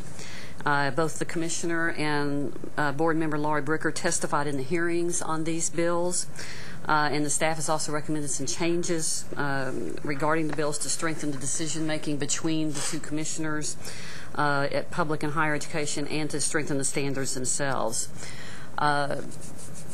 I don't know if the Commissioner wanted to remark on any of the bills related to, this is Senate Bill 3 and House Bill 3, and some of the discussions there. But he has been talking to both of the authors and testifying in the committees on these bills. It's the bills are likely to be changed very substantially. There are all kinds of groups that are interested in this bill. Yesterday I missed one of our committee meetings because I was in a work group with Representative Olivo and other members of the House. There's a lot of concern about whether this bill may lead to some tracking of some students into the less rigorous curricula. So I expect that there will be a heated debate about this, and who knows what's going to happen. Commissioner Scott and Bill Ratliff and I are meeting with Senator Shapiro this afternoon, and we will be meeting with Representative Eisler, the author of the House version of the bill, tomorrow morning. I had breakfast with Governor Ratliff last week, and we found that we had more in common than we had suspected, and it was very clear that Governor Ratliff had been misinformed about the position of this board and about my position in particular. So we're going to meet with the authors of the bill to indicate that there is more common ground than people had thought. I think that's a key takeaway. That good news is that there's a coming together of philosophy and goals between those promoting CTE and those promoting academic rigor. There's way more commonality than separation, and that's becoming more self-evident. Hopefully that will translate into the final product of HB3 and SB3 in terms of accountability. Another big issue that the Senate will be taking up, or a Senate committee will be taking up tomorrow, as a matter of fact, is establishing the next National Research Institution. And in your little handouts on one of the goldenrod pages, you have a comparison of all the bills that have been filed regarding this issue.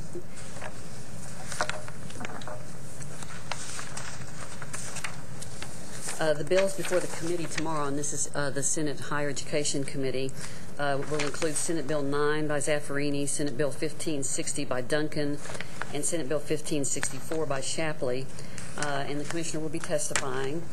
I should also mention that at that hearing, Senate Bill 98, which is Senator Lucio's bill regarding the medical school in South Texas, will be taken up. And this is one that the board provided a higher education impact statement on earlier this month.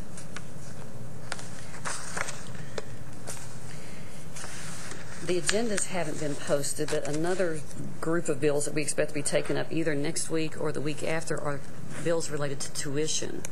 And your second goldenrod table are all the bills, comparisons on tuition bills. The last I checked, the bills in the Senate had not even been referred to a committee, so I'm not sure which committee those might be taken up in. But House Higher Education will be considering tuition bills in that committee. As you can see, there's quite a few different approaches on tuition being thought about, and it will be interesting to see if they can kind of come to a conclusion about which direction the legislature would like to take regarding tuition. A lot of the bills that we are watching that were filed late in the session especially have not even been referred to committee. And one of those that we're watching, of course, is the bill, the so-called Need Plus Merit bill that Senator Ogden has filed as Senate Bill 2084, which includes the coordinating board's recommendations to change the merit components in Texas grant. The chairman, vice chairman, the commissioner also discussed this issue extensively with legislators individually, before committees such as the Appropriations and Finance Committees. And Mr. Chairman, I didn't know if you might want to kind of give your take on how those meetings are taking place.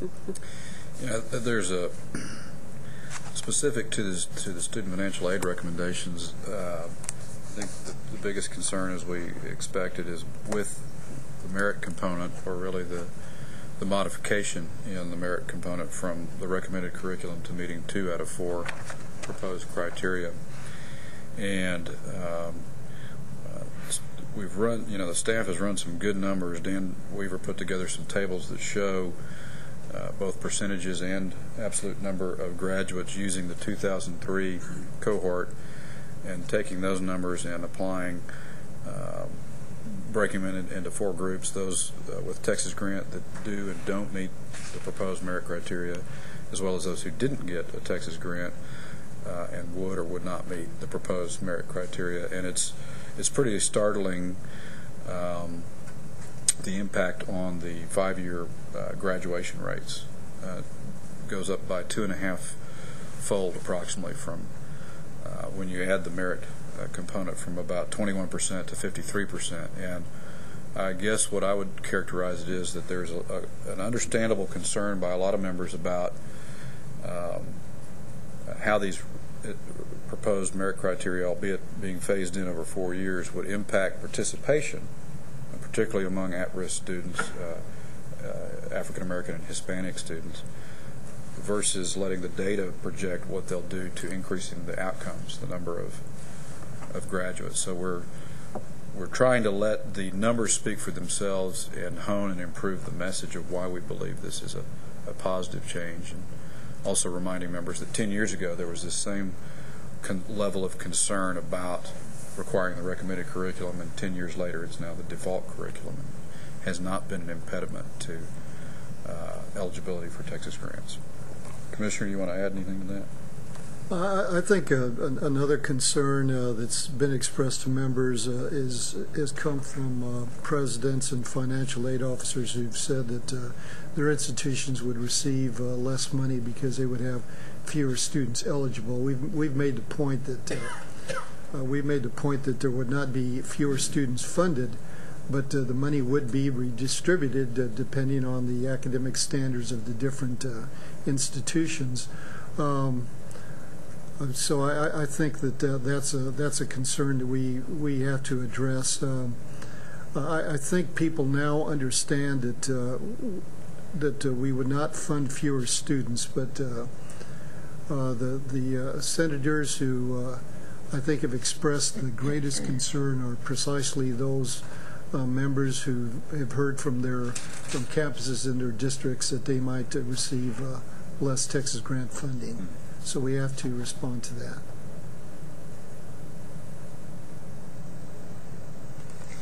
I wonder if, though they might receive initially in a given cohort group less funding, they might retain it longer. Well, and we have made that argument, and we have said you will produce more graduates. With right. In one institution in particular, we showed that the retention rates for one cohort that didn't meet the standard that we're proposing was under 6%, and for the students that did meet the criteria it was around 18%. So you get a 300% boost in your retention rates, and the 18% of the smaller number was more than 6% of the larger number. But once again, people are still talking about the diamond in the rough. Right. And I've said, well, when you have limited money, it seems to me that you have to put the polished diamonds at the front of the line, and that's worked for some people. But there are just some who and they personalize the stories. They say, I came out of high school and I was a C student, and I received an opportunity.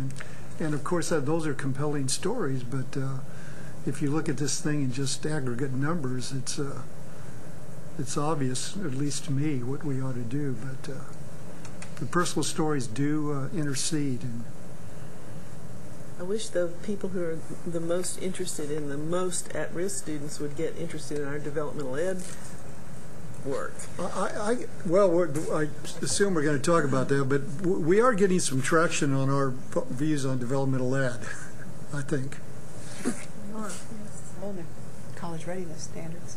Mm-hmm. Well, yeah, that's where we need to go. Well, blessings on you all. Go forth. We think of you. I think of you all the time. Yeah. This kind of provides a segue into the budget, but before we went there, I wanted to touch again on the federal stimulus funds, because as Terry will be talking about this, we're finding that those may be driving many budget decisions. We've sent you updates by email, but just to hit the highlights, there's about $3.9 billion that could come to Texas for education, both public and higher education. The commissioner initially recommended about a third of that, $1.3 billion, be designated for higher education in terms of modernization, renovation, repair at institutions, and tuition mitigation is allowed under the legislation. Of course, in the end, the federal legislation places most of the decision-making regarding those funds in the hands of the governor. But the legislature is nonetheless holding hearings and filing bills in the context of the potential stimulus funding amounts. As I said, no decisions have been made regarding the funding, but we know it will play heavily into state funding decisions. And with that, I will turn it to Terry to talk about funding decisions. Linda's going to hand out a summary that we put together last week after the Senate Finance Committee made their recommendations and adopted what would go into their committee substitute. The chambers kind of alternate every year as to who takes the lead in the budget process, and it just so happened that the Senate is the lead this year, so it will end up being Senate Bill 1 when it's finally adopted. They put theirs to bed yesterday and hope to kick it out of committee. They have to then combine it all into one huge document, so they will kick it out of committee on Monday, is what Chairman Ogden said yesterday. And he hopes to have it on the floor, I believe, either by the end of next week or the first part of the following week. The House is moving a little more slowly because they got a little later start with the appointments of their committees. And is typical for both of them, they've approached the budget differently. The Senate, and if you look at the column that is immediately to the right of the dark black, I guess black is dark, the black line, those are the amounts, the additional amounts that they have put into our budget for the upcoming biennium. So they added $1 million to TEOG, almost $86 million to Texas Grant, and $18.6 million to Be On Time. That's all new general revenue dollars. They also were persuaded that we needed to give more money to the loan repayment program for teachers and put $5 million into that. And as the Commissioner said a moment ago, the idea of putting money towards some pilot projects for developmental ed really resonated with them, and they provided us with $5 million.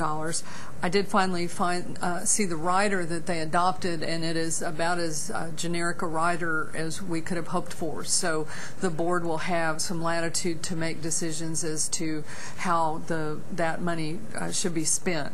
But they understood that perhaps what we really need to do is start focusing on how do we create some pilots where we can actually see how we can start being successful with developmental ed. So that was, and it was good that they aren't tying your hands as to what you choose to do with that.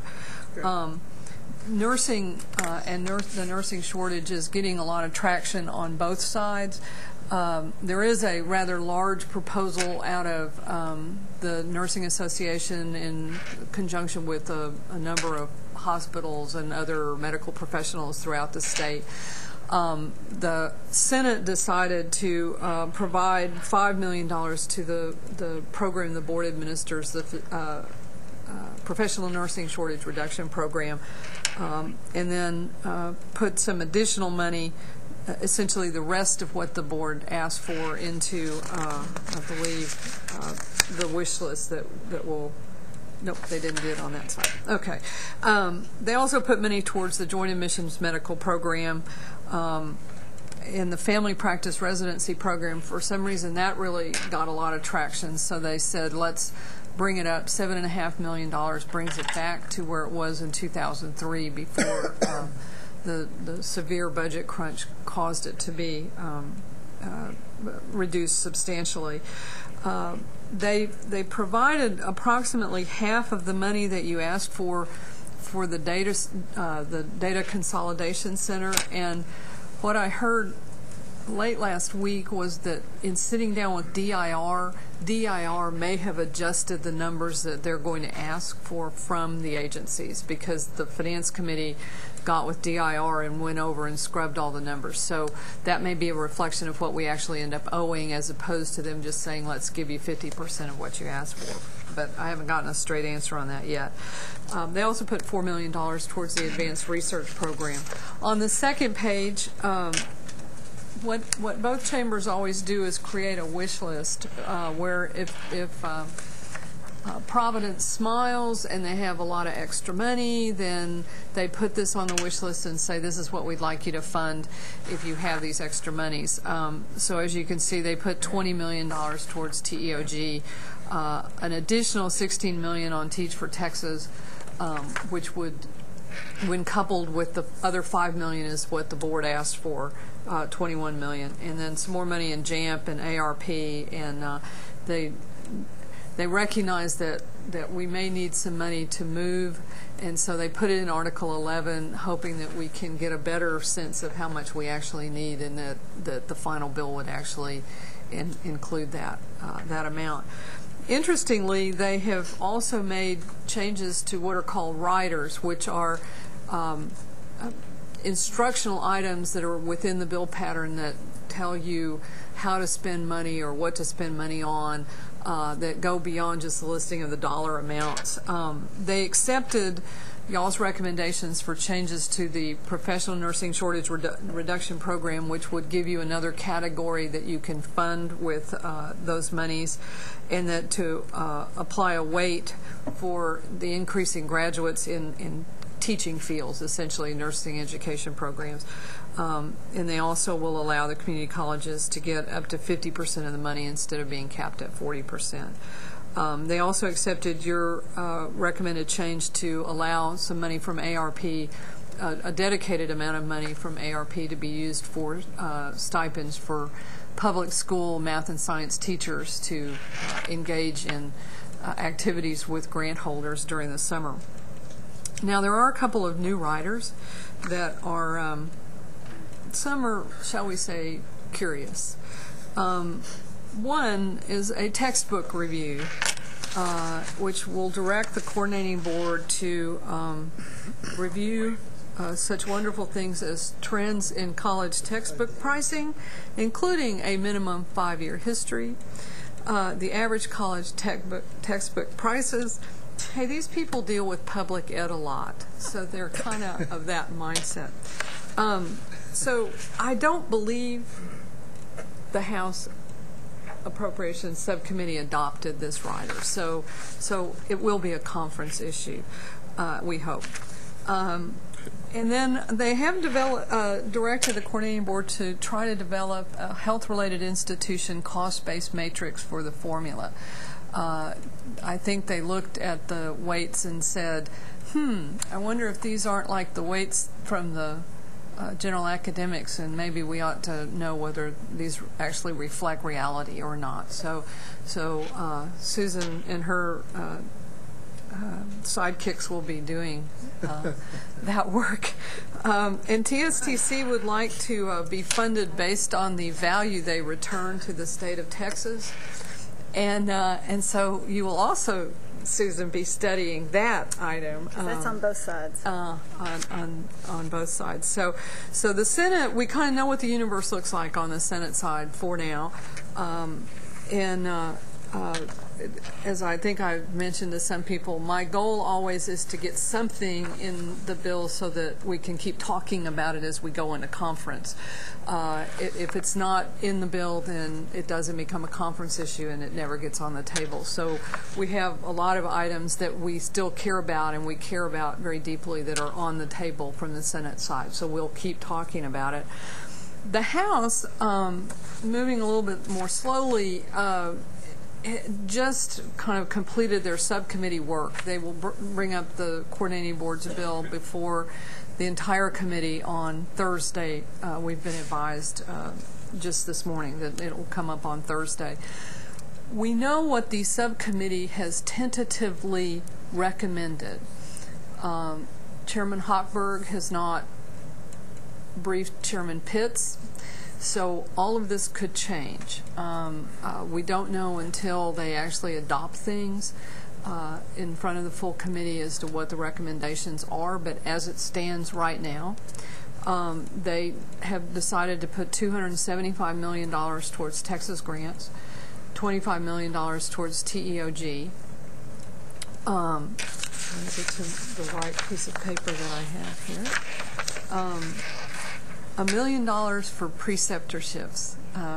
That really resonated with them for some reason, and so they really wanted to do that. They accepted the board's recommendation. Medical preceptorships, so that medical students can go out in the field and shadow doctors in their practices, and it's really geared to try to develop more family practice doctors. But is that on one of our items? We did not request an additional $1 million. That was something they came up with on their own. I do It not doesn't know. fall under any of these? No. So you do not have a sheet on the House just the yet. Senate. So now I was writing in the House numbers next to the appropriate line item right. on the, That's correct. because they're more generous so far. Oh, that's what I was trying to Finished till 8:30 match it last up. night. And I've been advised that you did ask for a little over $1 million, $1,037,000, and they just rounded down to $1 million. So, Oh, okay, so it is there. It is that one. so they did. Yes, it is that one on Number the list. 19. It's not one of those that we have strongly urged them to adopt. So this was one that they picked up on their own. They also chose under number. Let me see here. Excuse me a moment. The general number 18, you recommended $3.5 million for a general academic dramatic enrollment growth fund, and they accepted that number, and they put another $7.5 million in Article 11 because they just knew that $3.5 million wasn't going to be enough. So that again, the Senate did not do that. They also suggested and have recommended $10 million for the professional nursing shortage reduction program. The wild card in all of this is they have something they've been calling a hope chest, which is a little more likely to get in than the wish list. So it's like Article 11 plus? It's different from Article 11. That's right. This is money they actually think they may be able to come up with. And included in this that we do not know the number for at the moment is something for the nursing shortage. This big $60+ million recommendation is still out there, and they may actually try to fund part of this. This would be money that would actually flow to the institutions through their formulas, or part of it would be trusted to the coordinating board to enter into MOUs with individual institutions whose graduation rates are below 70%. They've actually, based on what y'all have provided us earlier in the week, or Whit and I looked at, that $60 million, 37 would go through the formalist institutions who have above average nursing graduation percentages, and the other 23 would be trusteed to us to enter into memorandums with those institutions that have below average nursing graduation statistics. But they are anxiously awaiting the updated 2008 that went out this morning. And there are some that are really freaking out, which is a technical budget term for when you see that now you're below the statewide average when you used to be above the statewide average. I believe we sent those out to you and Chairman Ryder this morning, but we'll make sure that all of you get those new graduation rate numbers. So we did see some actual shifting. Real shifting around some shifting of that. So it's amazing how when data counts for something, how much better the data becomes. But that we don't know what a number is that they may plug in. This is maybe one of those surprises on Thursday morning. And they also gave $3 million for the hospital-based nursing grant program. The Senate put $5 million in that, and then they put $4.5 million, which was the board's recommendation, towards alternative teacher certification programs at the community colleges. So what's very interesting is that, the House is putting new money in the bill. That's something they very, very rarely do at this stage. But also they've picked, other than Texas Grants and TEOG, they've picked completely different programs from what the Senate picked. And they put a huge amount of money over and above what the Senate did towards financial aid.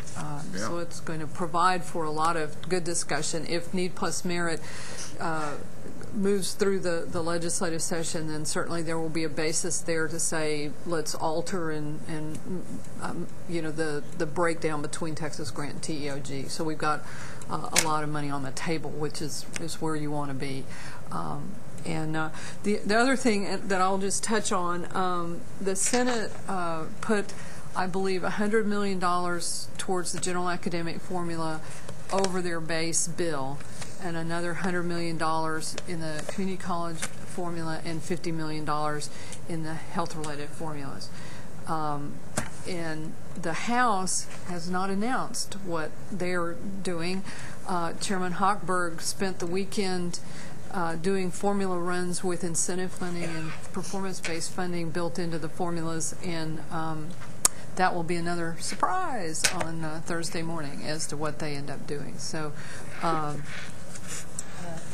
and we have also not received any word on how the Senate distributed the stimulus money. We understand that it was built into the bill that they passed out, but no one has gotten a hold of what they actually did and how they did it and what they paid with it.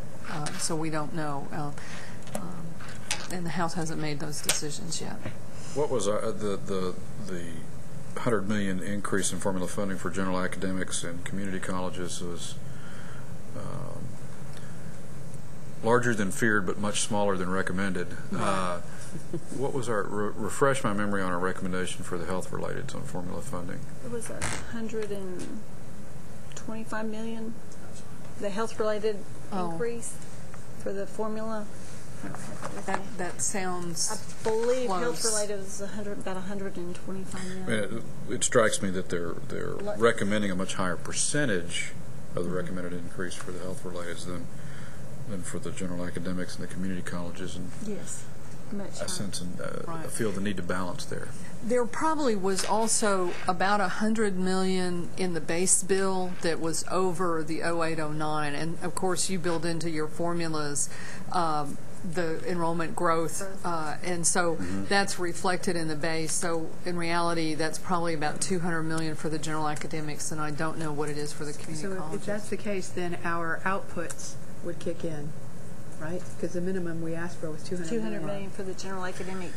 But that doesn't mean that our output, that would kick in, because that is actually up to them also to tell the LBB how they want to do that. It means that we've achieved what we've recommended in order to keep pushing for that recommendation. And the House has been very receptive to that. So we're awaiting the outcome, but it was our understanding they were working with completed semester credit hours in what they were working on. They have asked for it to be sent to them that way. And these recommended increases from the Senate, did they address performance funding at all in their recommendations? They did not. They declined. I should say they declined to include performance funding. The health-related recommendation was $107 million. Increase of 107. They're getting nearly 50% of what we recommended there. In the community and technical colleges, the total recommendation was 777.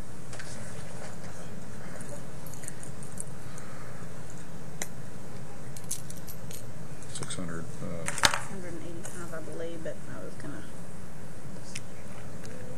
In rounded numbers, it was roughly $700 million in all the categories for general academics and almost $800 million for community colleges. I'm not seeing it. Right.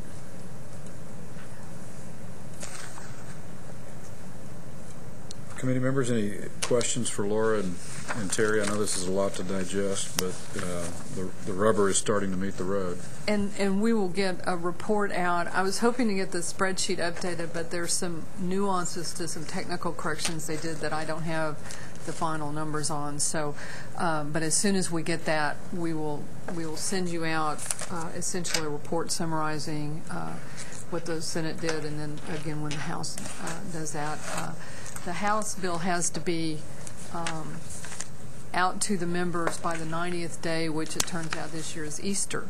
So they will definitely have their bill out before then. Chairman Pitts announced this morning that he intends to wrap their work up by this weekend. So we should know our universe at that point. Just the numbers that you just mentioned were the subcommittee recommendation to House Appropriations. That's correct, to the full committee. So. And do we have any track record so far as to the full committee's reaction to subcommittee recommendations? I think what I've been able to listen to, most of them have been accepting of them. They sometimes try to put on additional riders or other types of things, but they've not monkeyed around with the money that much. I think, to be honest with you, I think members will see that much in financial aid and be very happy about that. Mm-hmm. What the question will be is whether they're having to trade off money to get formula money.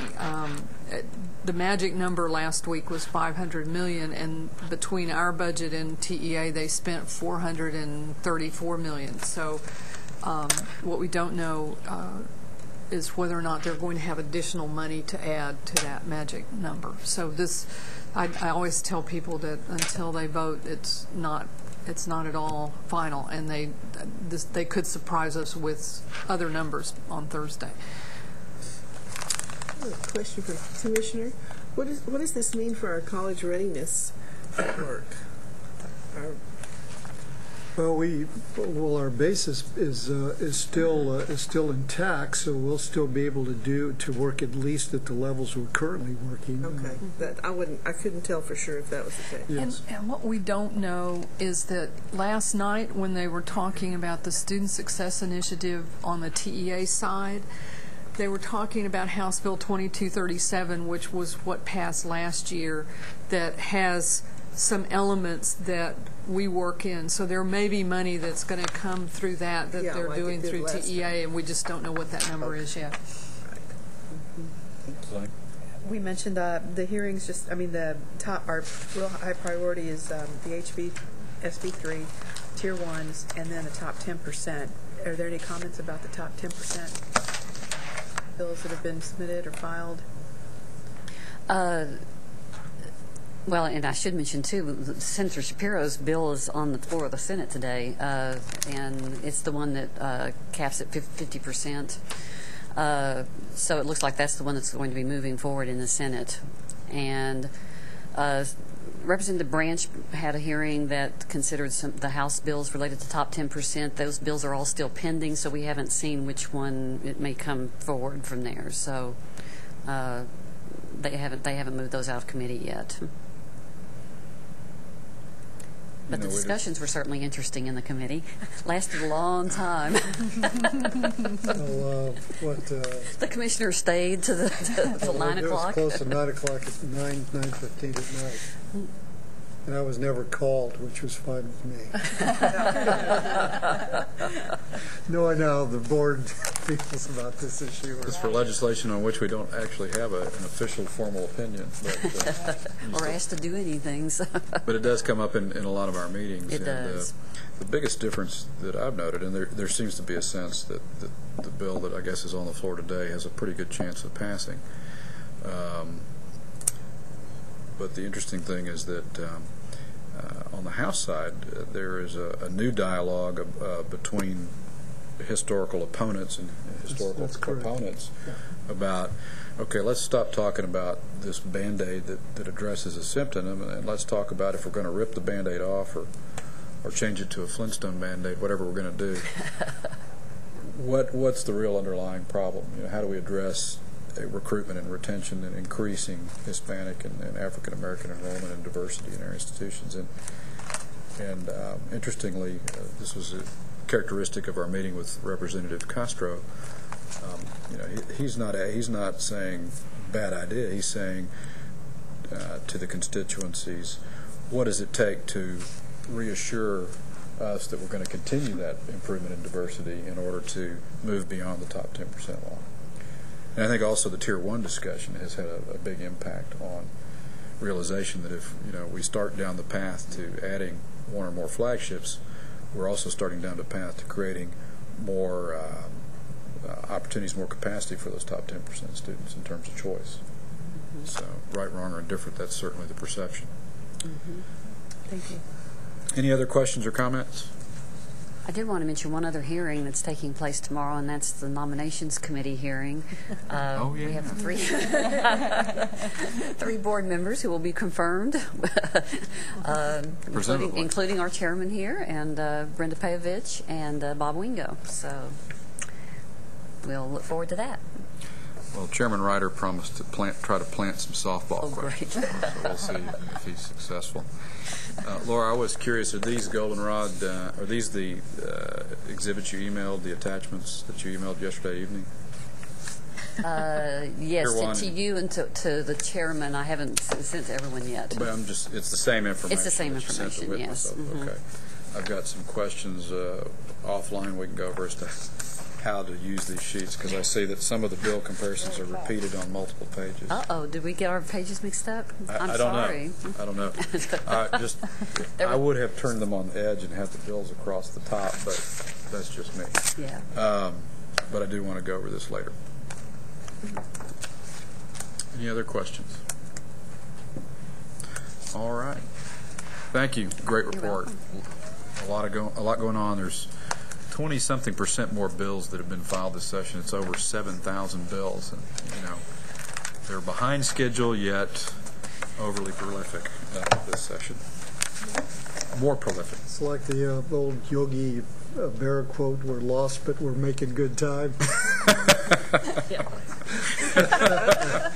That's a good one. I may have to use that tomorrow. In a careful kind of way.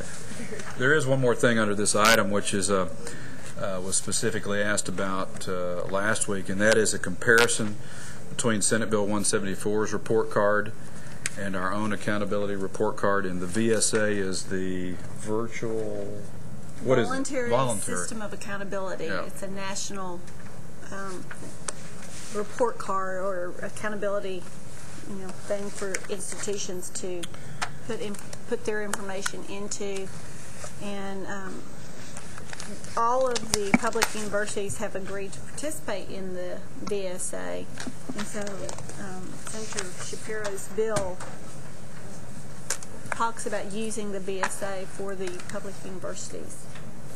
And there are some differences between what her bill proposes and what we already provide. So, fortunately, we've X'd off a lot that we already include, but we'll have to take that into account, because there's no sense in having two different at the end of the day, ones. two different report cards. So we will be following this, and as it's modified or not modified, we will keep you posted. But we don't know at this point. It's one that's been filed. It passed the Senate pretty much entire, just like this last session, and then just died in the House. So, and I don't believe, is there a companion bill filed? No, not this time.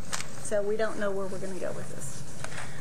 We're down to two more items on the agenda, and agenda item 2L is discussion of closing the gaps by 2015 action plan. The action plan we asked, this committee asked for to address particularly those three metrics that we were behind our goal pace. And Susan is... I've done a little bit more work, and I have to tell you, I have not done as much as it's a spreadsheet like this that you have at your place. I have not been able to do as much work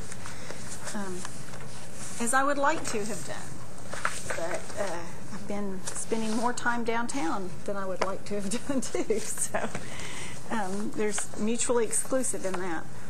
One of the good news things you'll see on the first page, about halfway down, Houston, funding through the Houston Endowment. This is an expansion of the Pathways model, and we have just found out earlier this week that the proposal that was put forth to the Houston Endowment by Houston Community College and working with their partners has been funded by the Houston Endowment. So that actually does multiple things. It provides funding for Houston Community College, U of H, San Jac Community College, and I think they've got 6 school districts in the Houston area to work together to do a Pathways model. But it also gives us some funding here to pay for all the programming and that sort of thing that we're working on and developing and working with the institutions, and to pay for storage of the data, because there's a lot of information, a lot of storage issues, because it's going to be more like the El Paso one, that it's going to go to the pre-K and forward. So we'll be getting data on pre-K level all the way forward. That will feed into that. So we just found out, so we will be working with the Houston group to get the MOUs in place and start collecting the data and all of that stuff. And that says the Houston Endowment meets in mid-March. Is that? That was the mid-March. resulted in the, okay. That's what okay. resulted in the we got funded. So that was our good news. And the El Paso Collaborative Buoy Equipo is underway, and we're still kind of meeting with them to answer questions about the data collection process and that sort of thing. But we have the MOU signed, which was in this whole process, getting the MOU signed by all the school districts and universities and community colleges seems to take the longest amount of time. So once we can get all the lawyers to agree, we move forward fairly quickly, but it's that getting all the lawyers to agree that tends to take a little bit of time. Any other progress or action items that you want to highlight on here? A lot of this came from Judy Laredo's group, and Susan Barnes is actually, I see her in there, and she's been working with us on the teacher programs. One of the things that we have been doing, and I can't remember where it is, my eyes are getting bad, is working with the counselors, that group, at the school counselors, and I know they've been going around and giving some counselor development, not teacher development, counselor development information. And Janet and I went and actually saw a presentation from the Texas Workforce Commission that they've been working with our group to get some data on where programs are and that sort of thing. And that's something that we're going to look into further, but we think would be a really good tool for the counselors, and so we're going to be working with them to get that out. And it has multiple components. One of the components includes helping students identify what areas they would be interested in, how those areas transfer into jobs, and what type of training you need for different types of jobs. And so that's something that we're hoping to move forward. And it's still in the development stage. It hasn't been put out online yet, and it's not going to go public for another month, something like that. So, and hopefully we'll be bringing you some more information about that in July, and maybe even a presentation at the board meeting. Is there okay. At that point it would be? Yes. It would be online. It would be something right checked off and accomplished and in use. Right, okay. in use. And we think that would be actually a very good, and they're very open to having us wrap the colors of the College for All Texans site around that package, and to work with them to get that onto the College for All Texans site, or link to it, that sort of thing. Were Janet and Colby going to address this item? No, they're up for the next one. Okay, that's what I thought. So before we move to the next item, which we're fixing to do any of the members have any questions on this action plan? There's some format comments I've got, but yeah, I just was like pulling it and trying to get as much information as it needs. I think now what I would encourage you to do is go through and number and letter what we call the first steps here, so that we can kind of clearly separate and refer to the individual tactics or strategic steps and know which ones go with which. I mean, the three basic steps, which are really our three primary metrics or objectives that are falling behind, are pretty clear, but the individual columns.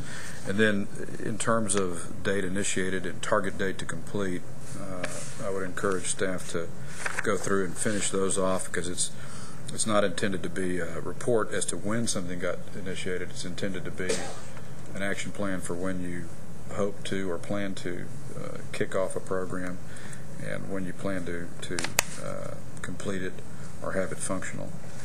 And I think that shows up in most of the target dates to complete. Yeah. But if you don't back into when do you need to start in order to meet that completion date, that can slip through the cracks. Those are just a couple of my format and use comments. But anybody else? This may be a format that Stacy, for instance, could also use in addressing some of the things we discussed on the excellence in research goals as well. Is this, let's see, I guess I'm wondering how this is going to relate to our 5-year closing the gap accelerated plan. We will look at this when we're doing that. This is kind of the very beginning part of where can we go from. Then we probably need a category of challenges or impediments so that we can see what we have to work on to make it happen. And that's part of what that column out to the right-hand side for notes should be used for. Yeah. That's a good point, Lynn. The other thing that you know is you can use color coding, and when we use this format for our business plans, we use green for those steps that are on time, yellow for those that are falling behind or in danger of falling behind goal or deadline rather, and then red is for those that are definitely behind. And so it just allows a quick focus. Operator error where that one comes in. Well, I understand. If I had to format and get all those things to work, it would never happen. So, but sometimes that color coding makes it more user friendly to focus in on the things that are behind the yellow and the amber and red stuff. Anything else? If not, again, this is for your information, and we'll move to our final item, agenda item 2N, an update on the progress of the Pathway Pilot in San Antonio. And Janet Vinke, our Director of Planning, and Colby Stever, did I get that right? Stover, research specialists are going to present this item. Okay, good afternoon, and this is my part will just be a reminder of what the Pathways project is all about. Susan's already told you that we're expanding this same concept to El Paso and now to the Houston area. So next slide. The Pathways project is based on something that's done in California called the California Partnership for Achieving Student Success, and we've basically modeled after them because it's a very successful program. We didn't see any reason to reinvent what was being done successfully out there already. The partnership's based on bringing together secondary and post-secondary partners, and they share data.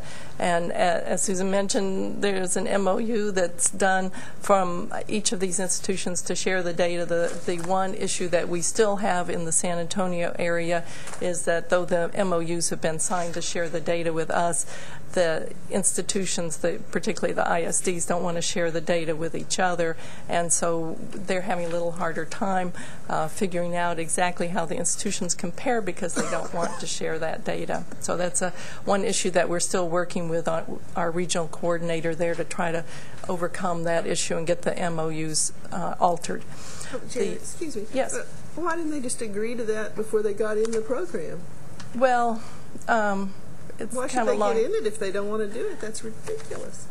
It was a matter of the people in the San Antonio area who were leading this project, Bruce Leslie and the Alamo ISD. They did present to the superintendents of all the ISDs the MOUs, but they left off this second sheet that we had told them they needed to sign. And I see. since I then, can't imagine signing up for something like this. Yeah. To participate if you didn't want to share the data. It's hilarious. It's a challenge. Yeah, it doesn't. Never mind, It doesn't really prevent us from accomplishing things with it, but it would make it more meaningful, especially for all the teacher faculty groups, which are the next part of this. The data that comes in, and now we have data from FY02 through 08 for all the partners.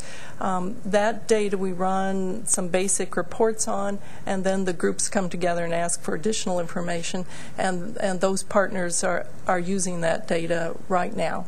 And so they use that data. I think you can go on to the next slide to come up with alternatives that they could consider. These are the members of the Pathways Partnership, Alamo and UTSA, as well as the 6 ISDs that are shown there. Okay. Next slide. And the faculty teacher teams that have been designed in the San Antonio area are similar to the groups that have been done in California.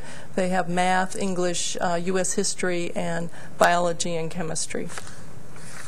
This is the chart that shows how the faculty teacher teams work. It really starts down in the right-hand bottom corner where they think about what they would like to be doing, and then they come up with those interventions, say better alignment of courses. Then we use the data that we get after the fact to see how those alignments have affected the data, and then they reevaluate, and then the process starts again.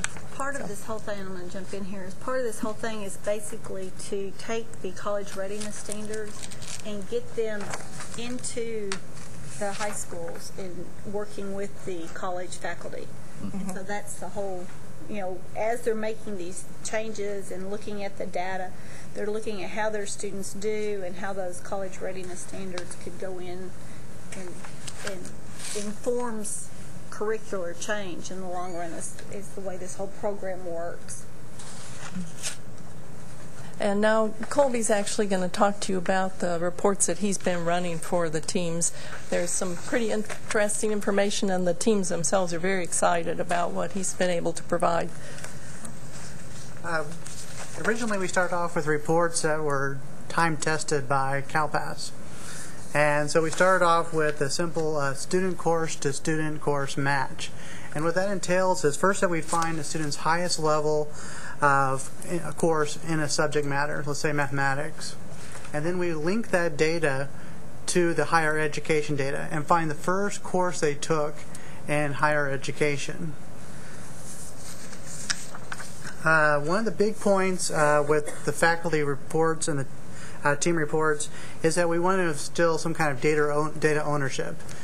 These are large reports, large data behind them, but we want the faculty teams basically to feel like it is their will that's generating the faculty reports, that they have the ability to call me up at any time and ask for any report that they need in order to implement their different kinds of interventions. And the next slide, please. Next slide shows you a basic form that we started out with. It's a lot of numbers, but all of these forms come with a series of basic demographics. We tell them, different ways of reading these reports. We point out different facts on these reports, so they also come with a narrative as well. So the faculty teams learn to also go through this data in a logical manner. This next part is really what I wanted to show you, what you can find from these faculty reports.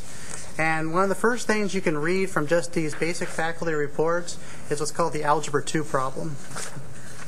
The blue line or the white line on this graph basically symbolizes after that point you would go into credit-bearing course. So college algebra, fundamentals mathematics, pre-calculus, calculus. On the other side of that line, you're in basic mathematics or intermediate algebra. In Alamo Community College, basically the basic math is you're going to take 3 to 4 courses before you move into a credit-bearing course. If you're in intermediate algebra, you're going to take 1 to 2 courses before you move into an actual credit-bearing course. If you look at these numbers, if you pass Algebra 2 in your high school course, you are going to, you have 80% chance of actually having to take a developmental course. If we look at UTSA, Colby, what are the A, B, and C colors? Those are the grades that you received in Algebra 2 in your high school course. Here we want to see a different pattern, a little bit of a different pattern with a different population from the University of Texas at San Antonio. But we would still see that approximately 40% of the individuals who pass Algebra 2 would still need to take some form of developmental education in mathematics. And the key thing here is Algebra 2 is the standard. It is the basic endpoint in high school mathematics. But the numbers are better, where we are seeing that people who at least make a B enroll at least half in college-bearing courses.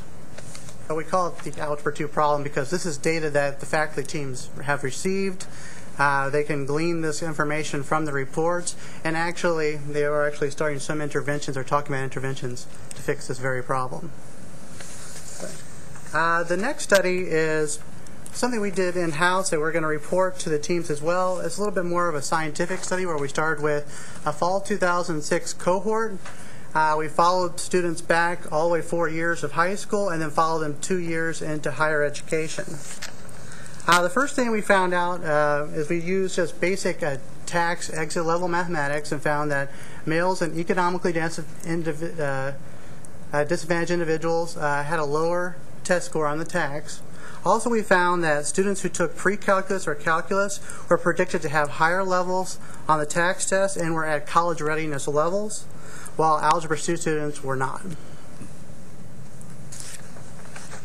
We then went ahead and looked at basic course-taking patterns in high school, and we discovered that 10% of the individuals in the San Antonio cohort took calculus as their last and highest level class.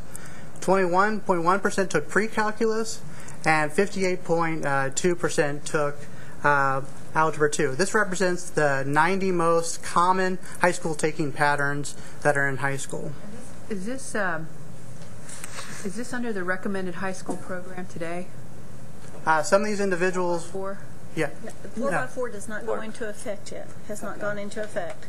This is strictly the other recommended high school program. It does not go into effect till those students who graduate, and I believe, I can't remember if it's 2011 or 2012. Well, they started in 2008. I know that. Yeah, I thought it was the entering freshmen. Yeah. Of the entering freshmen, but these are So these people who guys are wouldn't. graduating. Right. But freshmen from What's this previous cohort fall group before. on this? This is 2006. Freshmen are, but this is those who graduated looking into college. Graduates. Graduates. All graduates? All high school graduates. In this area, in those schools. Which Lynn, if you took a look at them, it's very diverse. I mean, there's not a population missing. Right. Yeah, pretty inclusive. Yeah. Right. There's a lot of school districts missing because Bexar County has 15 to 17, however you want to count it. But this cuts very well across the It's sectors. pretty inclusive in terms of representation of it. Colby, these numbers, this chart that you just showed us about the 58% taking Algebra 2, that's the cohort of students who do go to college? No, this is all students. This was all the high school students in your sample? Right. What they took. Okay. All right. And then, so the Algebra 2 problem is 58%, that's the highest they take, and they're not college ready. Right. More alarming, this is actually, what we did is we ran a model where we tried to predict if you ended up in college at all, or we found you in the state of Texas at college. If you took calculus, on the next slide, please, you are 3.5 to 3.8 times more likely to be found in college. If you took pre-calculus, you are 3.9 to 3 times more likely to be found in college. And if you took Algebra 2, you were either less likely to be found in college or you were it was unpredictable. And just so we're all on the same page here, when we say college, you're talking about any post-secondary. So you're talking about community college as well. Right. Right. So you've got 58% that are taking college algebra, and those are the less likely or unpredictable to go to college. And that's only the 58% who are left, I might add. Yeah. Right. Yes. Those are the ones who graduate, so yes. Which... How about watering down the math department? Next thing I did is I went ahead and looked at what kind of level are you going to end up in either Dev Ed mathematics or you can be in a credit-bearing course. At Alamo Community College, you have the likelihood of entering 1 through 4 developmental levels or entering a developmental credit course. What I did is ran a model that basically predicts where you're going to end up in that spectrum. If you took calculus, you are 48.7 to 31% times more likely to not end up in a developmental ed course. For pre-calculus, you are 4.3 to 4.4 times more likely to not end up in a developmental ed course. However, if you end up in Algebra 2 again, either predicted to be in a developmental course or a lower level developmental course, or you're unpredictable. One thing about the unpredictability also shows that this group is not completely homogeneous, it's homogeneous. So some of these individuals who are taking Algebra 2 could I'm going to say possibly... that again. No, sorry. Heterogeneous. Okay. They're different. They have different, it seems there's a lot more variance in this group. So this means that they could possibly have been up there in the pre-calculus or the calculus group because they are showing some kind of performance text, but they're just unpredictable. They're different. They're not all acting in the same way. The big take-home message here is that if your students are taking high school, have them take pre-calculus or calculus, or Algebra 2 needs to be made more rigorous. We all knew, but now we have some. Now we have data to back it up. Data to back it up. All these are data from San Antonio ISD. Yes. Well, from the six Six different school districts. Okay. Which I hate is, to see a again, if you report take a on look at it, algebra it's that cross-section of everybody in San doesn't point Antonio. out how few people who fail Algebra 1 graduate from high school. Because that's the real algebra story, is all the ones that aren't in your study. Well, that's the beauty of all this data. We can run lots and lots of things, and we don't even have to just work on the transition from high school to college. You can do the alignment of the courses within high school as students move up through the ranks. What we've And they been could- concentrating right now is getting the information out to those faculty teams so that they can start their local work. And then And this is the first circle of your three-circle diagram. If the faculty teams don't know this stuff, they have been going to school to teach, with stuff in their ears and stuff and blinders on for the But last that's 2 the years. disconnectivity of our pipeline, Lynn. I mean, it's a probably some systemic. that did not know that. This is a systemic issue. That's the disconnectivity. In San Antonio, they didn't know what degree it was. They didn't realize that 80% of the kids in Algebra 2 that went to Alamo Community College were ending up in developmental education. The other, excuse me, please go. Is that?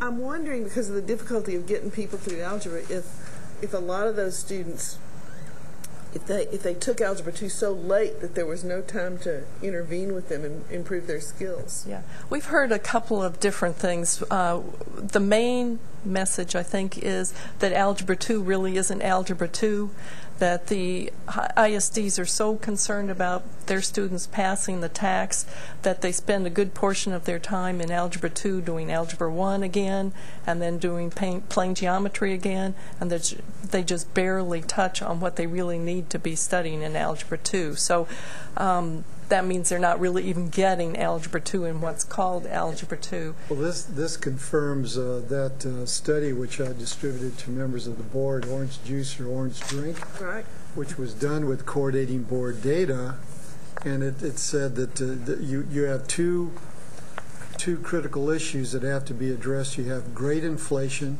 and you have course inflation. Right. That in Algebra 2 is really doing Algebra 1 again. Yeah. But you hear time and time again that Algebra 2 is the gatekeeper course to being able to be successful in college, and this is articulating that.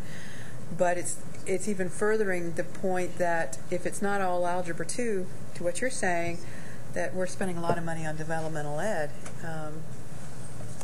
It's just... Well, and they start the elite group, the ones they have high expectations for, they start algebra, in the 8th grade and have a chance to learn more. But most of these other kids don't get algebra till much later. And, you just ask the students. I'll tell you what my son called it after he took Algebra 1 and then they kicked him out of the advanced Algebra 2 class. He called his class ghetto math. That's what he called it. The kids know. And while the administrators say, oh, it's the same exact thing in every Algebra 2 course. It's a scandal. It's very upsetting. to throw us really over the edge in terms of the scale of upsetness. Your bullet point, which I'm not sure is in the slides, is the breakout of the demographics of those who are taking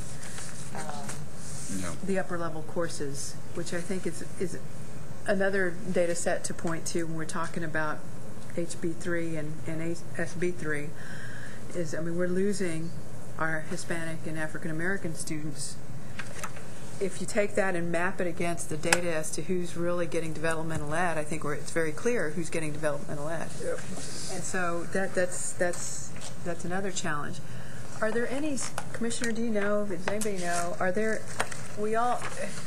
what's been talked about so much is why do you take mathematics if you're going to be a broadcast news person? Many studies have showed that mathematics is all about critical thinking. Do we have, and so therefore, especially with more data availability via the internet and everything like that at the fingertips, critical thinking is becoming more and more pertinent to whatever you're going to do. Do we have any mapping that shows Algebra 2 is critical level thinking 1 and calculus is critical level thinking 5? I mean, is there any correlation to the extent to which these courses advance critical thinking capability? Well, that's exactly what the college readiness standards were supposed to do. They were supposed to align the expectations with students with gradually higher levels of not only content knowledge but basic intellectual skills that are critical to success post-secondary. So the answer is that the curricula and expectations should be aligned precisely with developing higher order thinking skills throughout K through 12. I don't know the exact answer to your question, but I looked at some studies a number of years ago that did show that the more math a person took throughout their education and the higher their scores on the math, the higher their scores on the LSAT, the medical school admission test, and whatever, GRE. Right. I guess I'm trying to make the point is in these discussions on HB3 and SB3 and quote unquote the two tracks. You know, this although this is a subset of this is a small subset of the state of Texas, but the point being, if we really want to develop those ready for the workforce and ready for college, we got to push the math higher. And if we can make it plain that Algebra 2 is it's just the beginning, really. But see, Elaine, here's a challenge, because you've interpreted the data in one way, and there is a group of people who interpret the data in totally the other way. They will look at this data and they'll say, this is why you can't require Algebra 2. Oh my God. Because the kids can't do the work. But they're not being taught. Well, they're wrong. That's our argument. But there are others who say, in other words, the debate is. There are others who say that this demonstrates that kids can't do Algebra 2, that it's unreasonable, it's unfair, and so you need to create another pathway to high school graduation that isn't as rigorous as this. That's crazy talk. Well, that's part of what's motivating that not all kids need to go to college. Right. That's exactly right. But then you can start teaching algebra in first grade, and then by being flippant in terms of crazy talk. Why don't we look at the bottom line is of teaching math? The bottom line is critical thinking for tomorrow's workforce, today and tomorrow's workforce, and that's where we need to figure out how to unlock. See, if you look at the last slide, your take-home message, and here's what we're up against. You've got two conclusions. What a lot of people in Texas will say who really object to the coordinating board's position and to my position as commissioner, they'll say, no, there's another take-home message. We're expecting students to do too much. Right. As you know, but what didn't and notice that didn't even occur to you. Somebody said it earlier, Lynn, I think it was you that said every time we raise the bar, the students perform. Somebody said that. Look at the recommended high school program. When we started putting when we talked about the need, you raise the bar, they perform. It seems like our old way of thinking are keeping the kids down, not the kids. Well, it's just low expectations is the nice word for it. I mean, I think that's what we're supposed to call it, low expectations. But and it's terrible. We've got to do something. I mean, we've tried to be so nice and say, college going culture, low expectations, blah blah blah. I mean, at some point we have to just call it what it is, and we have to fire teachers who are prejudiced and lazy and don't teach all the kids. I mean, it's so upsetting. I'm sorry, but it really is. And you don't have kids who've just gone through the K through 12 thing. You may think that things have gotten a whole lot better, but I'm telling you, they have not gotten a whole lot better since I went to school. I also hope we can find a way to use this data to sell math to the kids, to make, for lack of a better phrase, to make math cool, because they see the correlation between taking these courses and what it means to their achievements later on. I'm taking these slides to my meeting with Shapiro and Eisler. Don't forget this last bullet. Yes, I will. I'll tear that out. Well, we've got to, can't sell it to the kids unless you sell it to the teachers and the administrators, I don't believe. The other unless they take it online. I agree with that too, and they'll be the ones who ought to first understand the statistics more readily. The other pathway projects, are they focused on math? And this was just an example that Colby did. He's doing these same type of reports in English and social studies and science. In all the communities? Yes. That right here. All the communities. Right. So El Paso and now Houston and. Right. Yeah. Well, as they go out there, yes. Now, And the faculty teacher teams are really doing a great job. They're really enthusiastic. I know the English team is coming up for each of their courses, each level of course. They're going to come up with what they think their students need before they get into their class and what they think their learning outcomes should be in their class, and then they're going to bring all those together and see how they mix and match and where they don't match, and then use that to decide where they think their vertical alignment needs to go. And the college teachers are going into high schools and seeing what's taught there and vice versa. And so how it's taught. How it's taught. You're actually going into the different classrooms. Yeah. So I think all of them who are participating are finding this project very worthwhile. If you compare the college readiness standards to the course material, I mean, of course, assuming people would tell the truth, it'd be obvious, wouldn't it? Yeah. Well, it should be. Janet Colby, thank you for the presentation. It's good data. Chair will entertain a motion to adjourn. Motion and a second. All those in favor, stand up and leave the table.